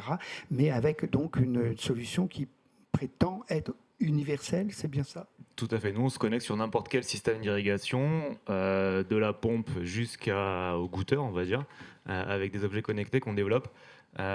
On est vraiment sur de la maintenance d'irrigation. Donc nous, on ne va pas dire combien il faut irriguer, on va faire exactement comme on fait à Nevers. On va mesurer la pression, le débit, le volume. Il y a souvent des pompes, donc on mesure la consommation électrique, on fait un rapport volume d'eau, water. Et ça nous permet d'analyser en permanence ces systèmes d'irrigation. On est une petite start-up, on est 4 commerciaux, donc nos clients c'est des grands groupes aujourd'hui, c'est pas forcément le petit agriculteur, c'est juste parce qu'on peut pas aller voir les 300 000 agriculteurs français un par un. Donc ils ont parfois beaucoup plus que 400 km de réseau, à l'air libre avec des tracteurs, avec des bêtes qui mangent les câbles, des personnes qui se douchent alors qu'ils ne savent pas pourquoi ils laissent le robinet ouvert. Donc il y a toute une façon de gérer ce management. On intègre également de l'IA, nous plus sur de la maintenance préventive. Un système d'irrigation c'est très compliqué à maintenir parce que l'eau elle n'est pas potable, donc il y a plein de choses à l'intérieur, ça se bouge souvent. Et en général, ils s'en rendent compte quand c'est bouché, et donc ils vont perdre en productivité, ils vont pas avoir rendement. Donc aujourd'hui, on arrive à prévenir ça. Alors, je rebondis quand même sur le universel. Parce que j'anticipe peut-être une interrogation de Caroline ou d'autres. C'est comment est-elle soluble dans des contextes qui sont possiblement marqués par des imaginaires qui ne sont pas technicistes, mais qui sont d'autre nature. Comment vous composez avec des populations qui n'ont pas un rapport familier à ce type de solution? Alors, l'un agriculteur est quand même très bricolaire, hein. Donc installer un compteur d'eau, en général, il arrive, couper une canalisation, il arrive. Nous, ce qu'on a simplifié, c'est vraiment la partie électronique. Donc, vous prenez votre téléphone, vous scannez un QR code, et ça marche. Donc très facile, que vous soyez en région PACA à côté de chez nous, que vous soyez à Nevers, à Dunkerque ou en Côte d'Ivoire ou au Chili, il n'y a aucun problème. Ça va se connecter et la donnée va remonter. Et après, du coup, sur le slide d'après, on a une application, nous aussi, qui s'appelle Irrigizy, on n'est pas allé chercher bien loin, qui est ce qu'on appelle un ERP de l'irrigation, parce que la problématique dans l'irrigation, c'est que c'est très bien d'avoir la partie des données qui remontent, mais ils n'avaient pas la partie que vous devez avoir, qui est la gestion des équipes. Et donc, on leur disait, il y a une fuite à la vanne 45. Maintenant, qui j'envoie? J'ai 60 personnes sur le terrain. Et donc, on a un véritable ERP où on va manager aussi les équipes sur le terrain. Ils vont pouvoir programmer leur irrigation à distance. Il y a encore beaucoup de personnes, même si ça paraît en France assez commun de pouvoir programmer son irrigation, mais en fait, dans le monde entier, c'est pas le cas du tout. Et donc, il y a quelqu'un, un fontainier, ça s'appelle en français, d'aller ouvrir et fermer des vannes. Et après, derrière, on va les aider à optimiser leur aide à la décision en apportant d'autres données, donc des données météorologiques, des données agronomiques, des données satellites dans certains cas, qui viennent pas de nos capteurs, qui viennent de partenariats qu'on fait, et du coup ils vont pouvoir prendre la meilleure décision. Et derrière l'étape, on en parlait tout à l'heure, c'est l'empreinte eau. La traçabilité de la consommation d'eau est de plus en plus important pour ces agriculteurs, que ce soit les agences de l'eau, que ce soit les AOP. Maintenant, on voit les centrales d'achat qui les mettent dans leur cahier des charges. Ils n'ont pas aujourd'hui les outils pour le faire, et donc on automatise cette traçabilité, on la sécurise. Alors je vais utiliser un gros mot souvent, on utilise de la blockchain, mais c'est juste que c'est une technologie qui est très facile d'utiliser maintenant et qui est la plus sécurisée, et donc cette donnée remonte automatiquement à ces agences-là. Le dernier visuel montre que vous vous êtes projeté, hein, vous l'avez déjà dit, à travers le monde. Alors ça c'est un slide très start-up, mais... Alors peut-être, on imagine que dans le monde, des constats similaires ont été faits, des solutions équivalentes. Qu'en est-il exactement? Est-ce que vous êtes à la pointe du progrès par rapport à d'autres startups? Oui, alors il y a d'autres startups, alors il y a d'autres entreprises aussi. Non, mais en vrai. Non, mais vraiment. Aujourd'hui, on gagne un client tous les 15 jours. Donc notre cible, c'est les grands groupes qui fait plus de 500 millions d'euros de chiffre d'affaires. Des grands groupes français également qui nous suivent. Donc on est sur une belle traction. Il y a des concurrents qui arrivent ou qui existent déjà. En France, on a quand même cette expertise sur l'eau. Donc nous, on travaille avec des universités, on travaille avec des laboratoires de recherche. Donc on est arrivé à, on va dire, à mettre dans notre logiciel toute cette expertise d'irrigation qui fait qu'on a une plus-value. Et maintenant, on travaille également avec des très gros industriels qui font l'irrigation sur très grande échelle et du coup qui nous font parvenir leur savoir. Et donc on commence à être concurrentiel avec des très grosses marques d'irrigation qui deviennent nos partenaires et non plus nos concurrents. J'ai vu que vous avez travaillé aussi avec un vignoble charentais. Tout à fait. Voilà, donc ça témoigne vraiment du spectre très large. Est-ce qu'il y a des demandes de précision, y compris de ce côté-là? Caroline? Oui, je vais poser une question parce qu'en dehors de travailler sur les terres coutumières, mon fond, c'est comme je suis agronome à la base, donc j'avais quand même des questions. Et non, une toute petite question, c'est en fait à quel type d'exploitation c'est destiné? Parce que quand on travaille au sud, nous, les questions qui se posent sur la gestion d'irrigation, c'est plutôt l'accès aux technologies low cost, aux technologies qui permettent de s'approvisionner en matériel pour bricoler, justement. Mais pour bricoler, il faut aussi avoir accès parfois aux capteurs, à la bonne matière première, etc. Donc c'était un peu ça. À qui c'est destiné? Alors aujourd'hui, c'est destiné à n'importe quelle personne qui va irriguer. On est principalement sur de l'arboriculture et du maraîchage parce que c'est des cultures à haute valeur ajoutée, donc ils ont peut-être plus de moyens pour acheter ces capteurs-là, en effet. On voit que le coût des capteurs baisse quand même assez rapidement. Donc on espère demain pouvoir aller vers des plus petites exploitations avec des cultures un peu moins à haute valeur ajoutée. Là, la France commence à cofinancer en tout cas ces solutions-là. Il y a 50% qui est remboursé par l'État. 40, pardon. et donc ça commence à être accessible. Mais en effet, c'est pour ça qu'on a pris le parti en tant que petite start-up d'aller d'abord sur les grands groupes. C'est que les petits agriculteurs, à part si la coopérative, il y en a qui jouent le jeu cofinancé, c'était compliqué. Daniel L. Oui, juste une question pour voir si vous travaillez entre start-up, parce que nous, on travaille en partenariat avec Winat, qui est aussi financé par la Banque des Territoires.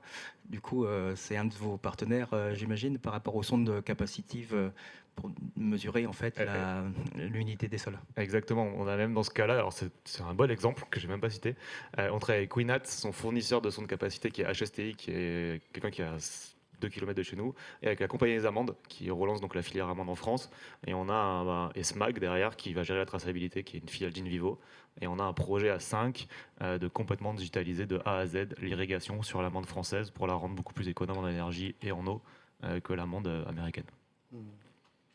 C'est bon. Ah, une question qui brûle les lèvres. Hein. Attendez le micro pour qu'on puisse profiter, que les webinaires et webineuses puissent. Voilà. Merci. Oui, j'ai une question sur la blockchain. Est-ce que vous savez faire la même chose sans la blockchain ? On sait le faire, mais c'est plus coûteux un ingénieur et ça nous prend plus de volume et c'est moins sécurisé. Plus de volume de données, pardon. En fait, la blockchain nous permet d'encapsuler la donnée beaucoup plus facilement, de la stocker décentralisée. On n'a rien à la stocker dans ce que nous on appelle la gateway, qui est une antenne, qui est en fait un petit serveur qui est complètement en énergie. Et donc du coup, ça ne coûte pratiquement rien. La blockchain qu'on utilise, c'est la nouvelle blockchain. Donc c'est la V2 qui est sortie, le nouveau merge. Donc ça consomme beaucoup moins d'énergie que les anciennes blockchains. Merci. C'était important d'avoir ce témoignage parce que ça bouscule l'idée reçue, la représentation qu'on a souvent du start-upper, de l'innovateur isolé dans son garage, etc. Alors que non, c'est d'abord une équipe qui interagit avec une pluralité d'acteurs, hein, des agriculteurs, la Banque des Territoires, etc. Donc, et des industriels. Et donc c'est une autre partie prenante qui élargit le cercle, le spectre, hein, des acteurs du secteur eau. Alors, est-ce que nous pourrions applaudir de nouveau Jean-Michel Clerc pour sa patience quand même ? Merci Jean-Michel Clerc et avec vous, il me semble qu'on va pouvoir prolonger la réflexion qui a tourné autour de la notion d'innovation au fond. Hein. Et l'innovation, c'est un mot-clé vous concernant. Vous êtes chargé de mission innovation et expert filière, hein, je l'ai dit, au sein de l'Agence régionale de développement économique de la région Occitanie, Pyrénées-Méditerranée. Donc nous voilà dans un autre territoire. Et vous avez accompagné un nombre incalculable de projets. J'aimerais que vous expliquiez votre démarche à travers un exemple d'innovation que vous avez accompagné et qui permet de régler cette question de l'eau qui est rejetée dans la mer. Voilà, j'en dis pas plus. Je vous laisse le soin de nous en dire plus. Vous êtes venu avec quelques visuels et que je vais faire défiler au rythme que vous m'indiquerez. Voilà. Alors là, pour le coup, je ne vous salue pas pour la densité, nous sommes d'accord ? C'est un contre-exemple. Je suis désolé, vous avez dit 3 diapositives, j'ai essayé de me tenir à 3 diapositives. Donc j'avais bien compris. C'est après, il faut qu'on pacifie. Je vous écoute. Donc je vais essayer de faire court et je vous remercie de nous avoir invités d'ailleurs. Donc sur cette partie Occitanie, donc il y a un littoral qui est quand même très important, qui fait quand même 220 km de plage. C'est une région qui est très attractive. L'année dernière, c'était 220 millions de nuitées touristiques et 1,6 million de nuitées touristiques ne serait-ce qu'au 16 août sur une nuit. Donc vous voyez que ça fait quand même un public important qui consomme de l'eau. Il y a aussi une évolution de la population permanente et on accueille chaque année 40 000 quasiment nouveaux habitants. Alors ce territoire, il est confronté aux impacts du changement climatique. On a reçu en fait très tôt. Et le petit graphique qu'on voit plutôt au milieu, donc si je me mets à gauche, montre bien qu'en fait on a cette notion de déficit hydrique qui est continu quasiment depuis les années 90. Et aujourd'hui, on voit cette diminution en fait des précipitations. Et à droite, hein, voilà, c'était Ah oui. bien à droite. Voilà. On voit cette réduction de précipitations, c'est-à-dire que depuis la mer, on voit arriver des très jolis nuages qui passent. Au revoir. On voit des très jolis orages en arrière-pays, mais il ne pleut pas. Et je dirais ça a quand même une incidence importante sur le territoire. Alors plutôt sur ceux qui avaient historiquement une activité de viticulture et aussi une activité agriculture. Et sur les Pyrénées-Orientales, là, cette année, c'était particulièrement prégnant sur tout ce qui était l'arboriculture. Et on voit que sur ce territoire, aujourd'hui, il y a une adaptation qui est indispensable. Et c'est des territoires aussi un petit peu à l'image du Dunkerquois, à l'image de notre ami le Breton. On n'a pas non plus d'eau.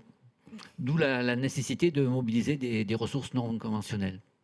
On va peut-être aller à la 3e diapositive, celle d'après. Ah oui, c'est ça. Et on a démarré tout à l'heure avec le BRGM sur de la recherche participative.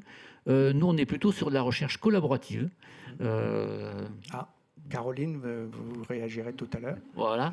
Collaborative au sens en fait où face à cette problématique-là, c'est les viticulteurs qui sont venus tirer la sonnette d'alarme, et collaborative au sens où ça associe une équipe en fait qui est pluridisciplinaire, à la fois grand groupe comme Veolia, Aquadoc est un spécialiste de l'irrigation, la cave de Gruissant, une collectivité puisque la collectivité aussi elle gère ses réseaux, ses stations d'épuration, et 2 laboratoires de recherche qui sont un à Narbonne et l'autre à la Pêche Rouge. Vous avez d'ailleurs une petite photo qui montre le site expérimental de Pêche Rouge qui est spécialisé justement sur ces vignes. Donc là-dessus, une première recherche-développement collaborative. Pourquoi ? Parce que la vigne, c'est une culture, je dirais, pluriannuelle. Et si on veut l'irriguer, déjà les viticulteurs n'avaient aucune conscience de ce qu'était l'irrigation. Donc il faut former les acteurs. Et il faut acquérir suffisamment de connaissances pour que la pratique, elle soit durable. C'est-à-dire qu'il faut maîtriser à la fois le risque microbiologique, le risque chimique, puisque ce matin, il y en a pas mal qui ont souligné la notion des micropolluants. Il y a la notion d'acceptabilité sociale, puisqu'en fait, au bout de la chaîne, on va produire un vin. Et donc, un ensemble d'études ont été menées pour justement garantir, je dirais, l'innocuité de la pratique et le fait qu'on la maîtrise. C'est-à-dire qu'on la maîtrise en quantité d'eau apportée et en qualité d'eau apportée. Et les vins produits ont été aussi testés de manière rigoureuse avec des experts pour évaluer la qualité gustative, organoleptique et j'en passe. On a aussi sollicité, je dirais, les partenaires de la grande distribution pour voir les refus, pas refus. Nous aurions pu faire un test. J'aurais pu amener une bouteille, c'est vrai qu'après, mais je suis parti vite dans le train, donc ce matin je l'ai oublié, mais j'aurais dû l'amener. Ça, vous avez raison. J'aurais pu l'amener, qui a montré qu'en fait, on avait une production de qualité. Et le fait de recourir en fait à des eaux traitées, recyclées en qualité maîtrisée et quantité maîtrisée, ça permet d'avoir une récolte en fait de meilleure qualité. Et là-dessus, tout simplement, ça permet à une cave avec des acteurs locaux de perdurer, puisqu'ils étaient tombés à des rendements inférieurs à 30 hectolitres par hectare, alors que la moyenne est à un peu plus de 50. Eux risquaient de disparaître. Donc comment, en recyclant en fait des eaux d'une station d'épuration littorale qui est celle en fait de Narbonne-Plage, une station qui recueille N touristes en été, on arrive à faire du développement territorial. Cette partie, on va dire expérimentale, c'est poursuivie par un observatoire, toujours dans l'objectif de continuer l'acquisition de références. Ça a donné lieu à un petit périmètre irrigué juste un petit peu plus bas de 15 hectares. Et si on peut revenir à la diapositive juste avant. Et donc, grâce à la Banque des Territoires, qu'on remercie d'ailleurs ici, il y a eu un soutien financier dans le cadre du projet Littoral Plus porté par la région Occitanie.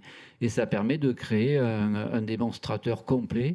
Vous avez une petite photo là en haut qui vous montre la station d'épuration, qui est une station d'épuration bois activé classique. L'équipement de traitement d'eau est conteneurisé, donc c'est des équipements qui sont réversibles, ce n'est pas des équipements lourds, qui ont été surélevés pour le risque d'inondation et de submersion. immersion marine. On fait appel à un stockage souple, encore une fois, qui est réversible. Il y a des techniques d'analyse qui sont employées parce que c'était une procédure qui est soumise à autorisation et qui aujourd'hui est conforme avec le règlement européen qui est en vigueur au 26 juin de cette année. Ce règlement européen est un vrai facteur de progrès, je le rappelle, puisque avant on avait autant de réglementations sur la réutilisation des eaux traitées qu'on avait de provinces en Europe. Aujourd'hui, on a une législation uniformisée avec l'objectif que justement les produits puissent librement circuler. Vous voyez une qualité d'eau qui est effectivement, j'aurais pu aussi en amener et la faire goûter, qui est très bonne et qui est un petit peu comme celle que l'on avait en bouteille à midi. L'originalité, c'est qu'il y a quand même ici un contrôle de la conductivité. Pourquoi ? Parce que sur le littoral, les réseaux d'assainissement, malheureusement, embarquent des zones mer, parce qu'ils se fissurent. Et là-dessus, nous, on est confrontés à un relèvement du niveau de la mer. Ces zones mer, dans le réseau d'assainissement, ça fait du H2S et ça accroît la destruction du réseau. Et donc là, en fait, il y a un contrôle de la conductivité parce que la vigne n'aime pas le sel. Le réseau d'irrigation, c'est un petit peu comme l'a expliqué Telaqua avec les images qui sont montrées. C'est un réseau qui est automatisé, qui est piloté aussi par le téléphone. Là-dessus, on intègre un outil logiciel qui, lui, prévient le risque de conflit d'usage. C'est-à-dire que nous, on a une station d'épuration qui produit X mètres cubes par jour d'eau traitée. Avec ça, c'est un tonneau qui est fini. Donc, il y a un calcul d'allocation de ressources en eau qui se fait en temps réel et qui tient compte effectivement de la climatologie. Et donc, on a un arrosage, en fait, en fonction de ce que demandent les viticulteurs. Et il y a un pilotage automatique de l'ensemble des vannes. Et vous avez en gros en couleur le périmètre qui est irrigué, qui contient des vignes appartenant à l'INRA pH rouge et des vignes appartenant à des viticulteurs privés. Ça n'est pas plat, c'est le massif de la Clappe. Donc vous avez des sols parfois pauvres, des sols parfois filtrants. Et là-dessus, il y a une station de surpression pour arriver à regripper l'eau en altitude. Et encore une fois, merci à la Banque des Territoires, parce que je dirais, c'est une des clés. Je pense qu'aujourd'hui, pour réussir, il faut des soutiens financiers. Il faut une ingénierie financière. Et à l'époque, quand il a fallu le faire, on a largement étudié la société de projet. Ça nous a coûté quelques week-ends, je serais tenté de dire, parce que la contrainte économique là est fixée par le biais des viticulteurs et le prix de l'eau est quand même relativement bas. Et donc ça, aujourd'hui, c'est une des contraintes qu'on arrive à assumer. Merci beaucoup, Monsieur Clerc. Merci à vous, parce que je trouve que vous nous apportez quand même de précieux éléments de réponse aux questions posées ce matin sur la réutilisation des eaux, alors que je n'ose pas qualifier d'usée, parce que c'est vous, en fait, qui ne souhaitez pas parler en ces termes. D'ailleurs, pourquoi ? Oui, parce que ce terme eau usée, je dirais, il est impropre. Et après, on bute sur un problème de faits religieux et autres. Donc, il est plus logique de parler en fait d'eau traitée, recyclée, en qualité et quantité maîtrisée. Pourquoi ? Parce que vous voyez la couleur, c'est une eau qui est quand même aujourd'hui d'une meilleure qualité qu'une eau de surface qui a un phénomène de concentration de pollution quand on a un phénomène de sécheresse. Et c'est un process ici qui est industriel, et j'insiste là-dessus. Voilà. C'est une traçabilité, c'est-à-dire que les volumes sortis de l'unité d'épuration, en fait, ils sont tracés en heures, en débit, en azote, en phosphore et en conductivité. Ce qui permet à la fin de l'année aux viticulteurs de regarder en fait quelle quantité aussi d'aliments fertilisants il a amené aux plantes. Et ça a un effet sur la vigne, effectivement. Le résiduel d'azote-phosphore a un effet à la fois sur les bois et puis sur la feuille. Et ces résultats assez exceptionnels, comme le choix des périodes d'irrigation, a été défini par les spécialistes de l'INRA, que l'on remercie bien d'ailleurs. On dispose de quelques minutes pour prendre des questions. Et puis, il y en a une ici. Juste, si vous me permettez, une question. Quoique non, je la pose, vous répondrez avec les autres questions. On a bien compris qu'il s'agit d'un démonstrateur. Et ce n'est pas mon voisin qui va me démentir. C'est le stade avant l'industrialisation. Et donc, qu'en est-il de la quête d'un industriel à même de produire cela? Vous voulez répondre maintenant? Alors oui, je pourrais répondre facilement sur la partie, je dirais, du pilotage avec les allocations de ressources en eau. Aujourd'hui, c'est déjà opérationnel sur 6 000 hectares et ça va l'être à 10 000 hectares à la fin de l'année, donc en France. Donc ça, on est dans la réalisation industrielle. Et derrière ce démonstrateur, aujourd'hui, on a plusieurs autres sites sur des caves coopératives également en Occitanie et ailleurs pour effectivement faire la même chose. Simplement, on a une contrainte, c'est que là-dessus, il y a un raisonnement économique qui est assez sévère. Donc ça ne peut marcher qu'à partir du moment où l'unité d'épuration est quand même assez proche en fait, du périmètre à irriguer. Parce que le coût de canalisation est relativement énorme. Oui, très bien. Géraldine. Oui, alors c'est justement en lien avec ce sujet du modèle économique, parce que c'est sur la réhute à usage agricole, c'est la question de quel prix de l'eau les agriculteurs sont prêts à payer, à quel point dans ce cas-là ça a été subventionné par la collectivité. Voilà. Comment ça peut nous donner aussi un peu de perspective sur quel est le potentiel de réplicabilité, parce que la vigne, c'est vraiment très haute valeur ajoutée. Sur d'autres types de cultures, est-ce que ça fonctionne? Alors là, le calcul est très simple, puisque je dirais l'avantage des viticulteurs, c'est qu'ils sont très francs. Donc, ils démarrent sur la table en disant c'est ça. Donc, et de toute manière, dans 5 ans, il faudra que ça soit ça. Donc, en fait, sans trahir un secret, c'est 45 centimes au mètre cube. Et c'est issu, si vous voulez, d'une comparaison avec l'eau qui est vendue par le baron de Languedoc au travers de Aquadomicia. Il y a un canal, si vous voulez, qui existe et donc qui est vendu avec une eau aux agriculteurs, toute culture confondue, qui est à 45 centimes. Donc, le prix est équivalent quasiment. Je vois que... Micro, pour qu'on puisse profiter de... Alors les soutiens publics portent essentiellement, elles ne portent pas sur le fonctionnement, elles portent sur les infrastructures. Pourquoi? Parce que les infrastructures, on est dans un cas assez défavorable, donc on a de l'altitude, on a du rocher, et on n'avait pas des conditions, je dirais, faciles. Et après, on liaison avec le ministère de la Santé, ce qui a été retenu, c'est de la micro-irrigation. Avec justement, on a pressenti le règlement européen. Et donc là-dessus, tout a été calé pour que, je dirais, on ait un équipement qui puisse fonctionner au moins 30 ans. Quoi. Au moins. Rosa. Excusez-nous. Il faut... Rosa. Les taux de subvention ne sont pas identiques. Vous poursuivrez la discussion autour du pot de l'amitié. Rosa. Oui, alors moi j'ai d'abord une observation. On disait tout à l'heure à table dans une discussion qu'on valorise beaucoup plus ce qui est négatif que toutes ces belles expériences. Et franchement, mesdames, messieurs du plateau, merci beaucoup de nous avoir permis de voir que finalement, la conduite du changement est possible. Voilà comment je vois un peu, savoir qu'on a le prix mondial de l'innovation, est-ce que ça se sait? Donc si j'ai une recommandation à faire à l'IHEST et à la Banque des dépôts, c'est vraiment de faire ce type d'intervention devant un plus large public. Je verrai très très bien dans une grosse université ce type de discussion. Ça, c'est mon constat. Et j'aurais 3 petites questions à poser. Je vais Auparavant, Rosa, je ne résiste pas à l'envie de dire que c'est précisément l'objet de la discussion qu'on a eue avec Daniel et Jean-Michel. C'était mes voisins de table. Voilà, comme quoi on avait tous la même préoccupation. Les questions. Donc, je vais cibler plus précisément M. Fabrice Mazzoni.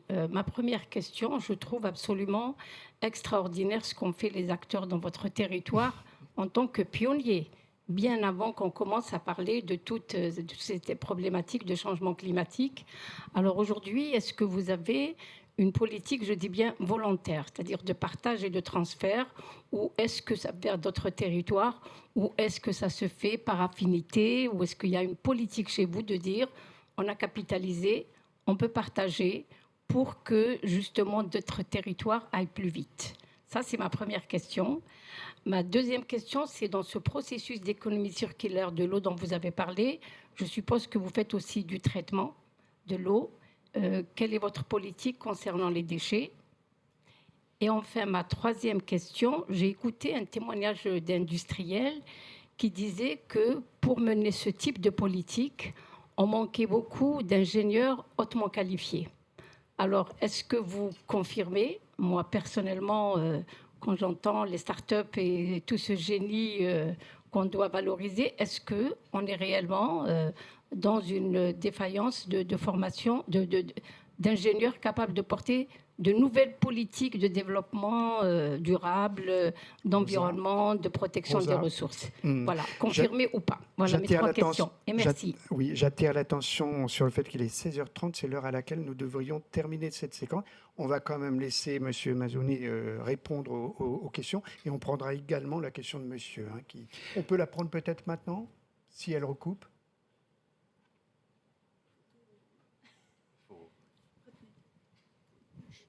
Merci. Je vais réatterrir de manière beaucoup plus pragmatique en rebond à la question sur le modèle économique. J'ai juste fait un petit calcul là, tout bête, et en prenant effectivement 30 ans de durée d'amortissement, je suis déjà à 71 centimes du mètre cube avant même de parler de coût de fonctionnement. Et donc, qui finance la différence? C'est une question pour M. Daniel. Non, monsieur, oui. Pardon, Jean-Michel. C'est-à-dire j'ai pris les 1,3 million par 61 000 mètres cubes par an fois 30 ans. Pardon. Voilà, j'ai 71 centimes hors coût de fonctionnement. Qui paye la différence? Alors là-dessus, les soutiens qui sont mentionnés sont des soutiens sur les infrastructures. Ce sont bien les viticulteurs qui payent effectivement les coûts de fonctionnement, analyse ou autres, et le résiduel. Puisque là-dessus, quand il y a des soutiens publics, ça n'est pas à 100%. Donc la collectivité, en l'occurrence le Grand Armode, a amené un cofinancement. Et sur la partie du réseau d'irrigation, c'est l'ASA de Gruissant, donc, qui est une association syndicale autorisée, qui a amené un cofinancement.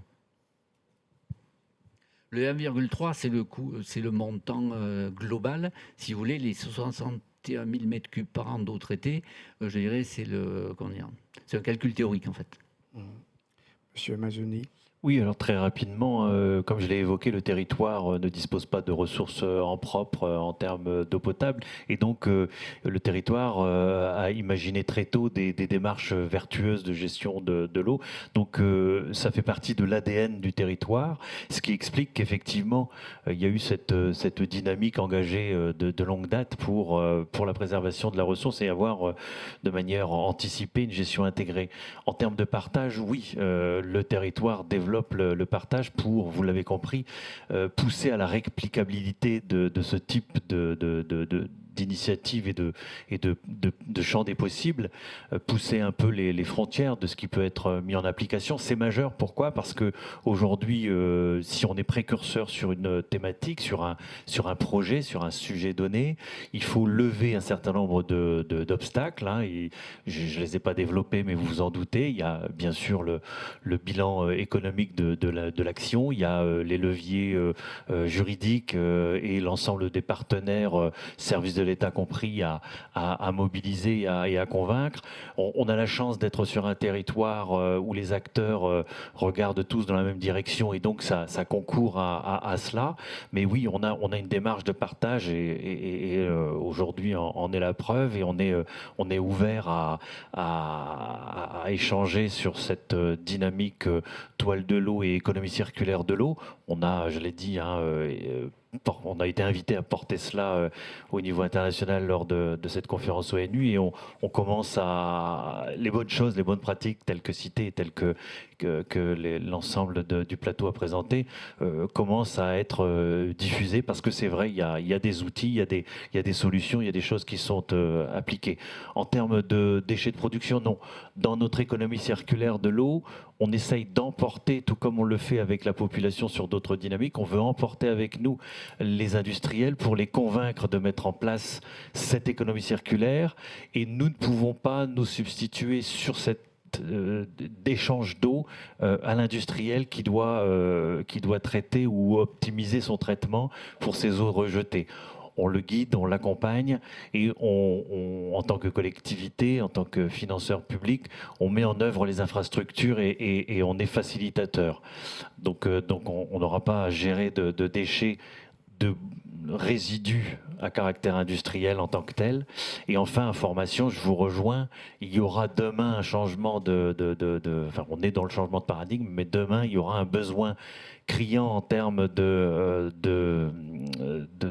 personnel formé, capable de répondre à l'ensemble de ces enjeux. Les territoires l'ont bien compris et s'y mettent, puisque pas plus tard qu'il y a quelques semaines, le territoire dunkerquois a mis en œuvre un hub de formation, alors orienté sur l'énergie, puisque c'est le hub énergie du territoire dunkerquois, mais cette formation intègre bien évidemment le domaine de l'eau, et il y a d'autres territoires qui s'y mettent. Un hub de la formation en hommage au hub des territoires.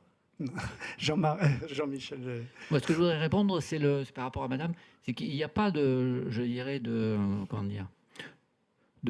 défaillance sur les ingénieurs que leur forme ou sa capacité. Moi, je pense que c'est au contraire. À Montpellier, il y a une école de l'eau, il y a des jeunes qui sont dynamiques. Là-dessus, ils sont, moi, je trouve, par contre, bien mieux formés que par le passé. Je pense, par contre, ce qui manque, c'est qu'aujourd'hui, on en a moins qui sont formés, qu'on a de postes à pourvoir, tout simplement parce que la pyramide des âges, en fait, elle s'effondre.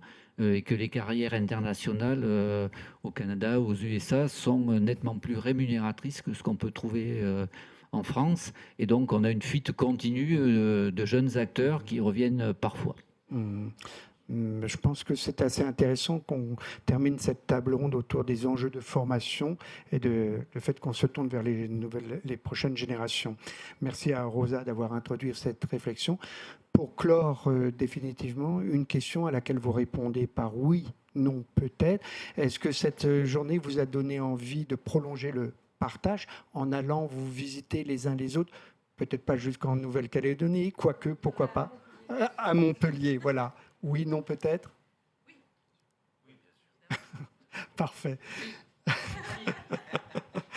Merci à tous les 7, 3, oui c'est ça, 7. Vous pouvez regagner la salle pour assister à la toute dernière. Merci pour les applaudissements.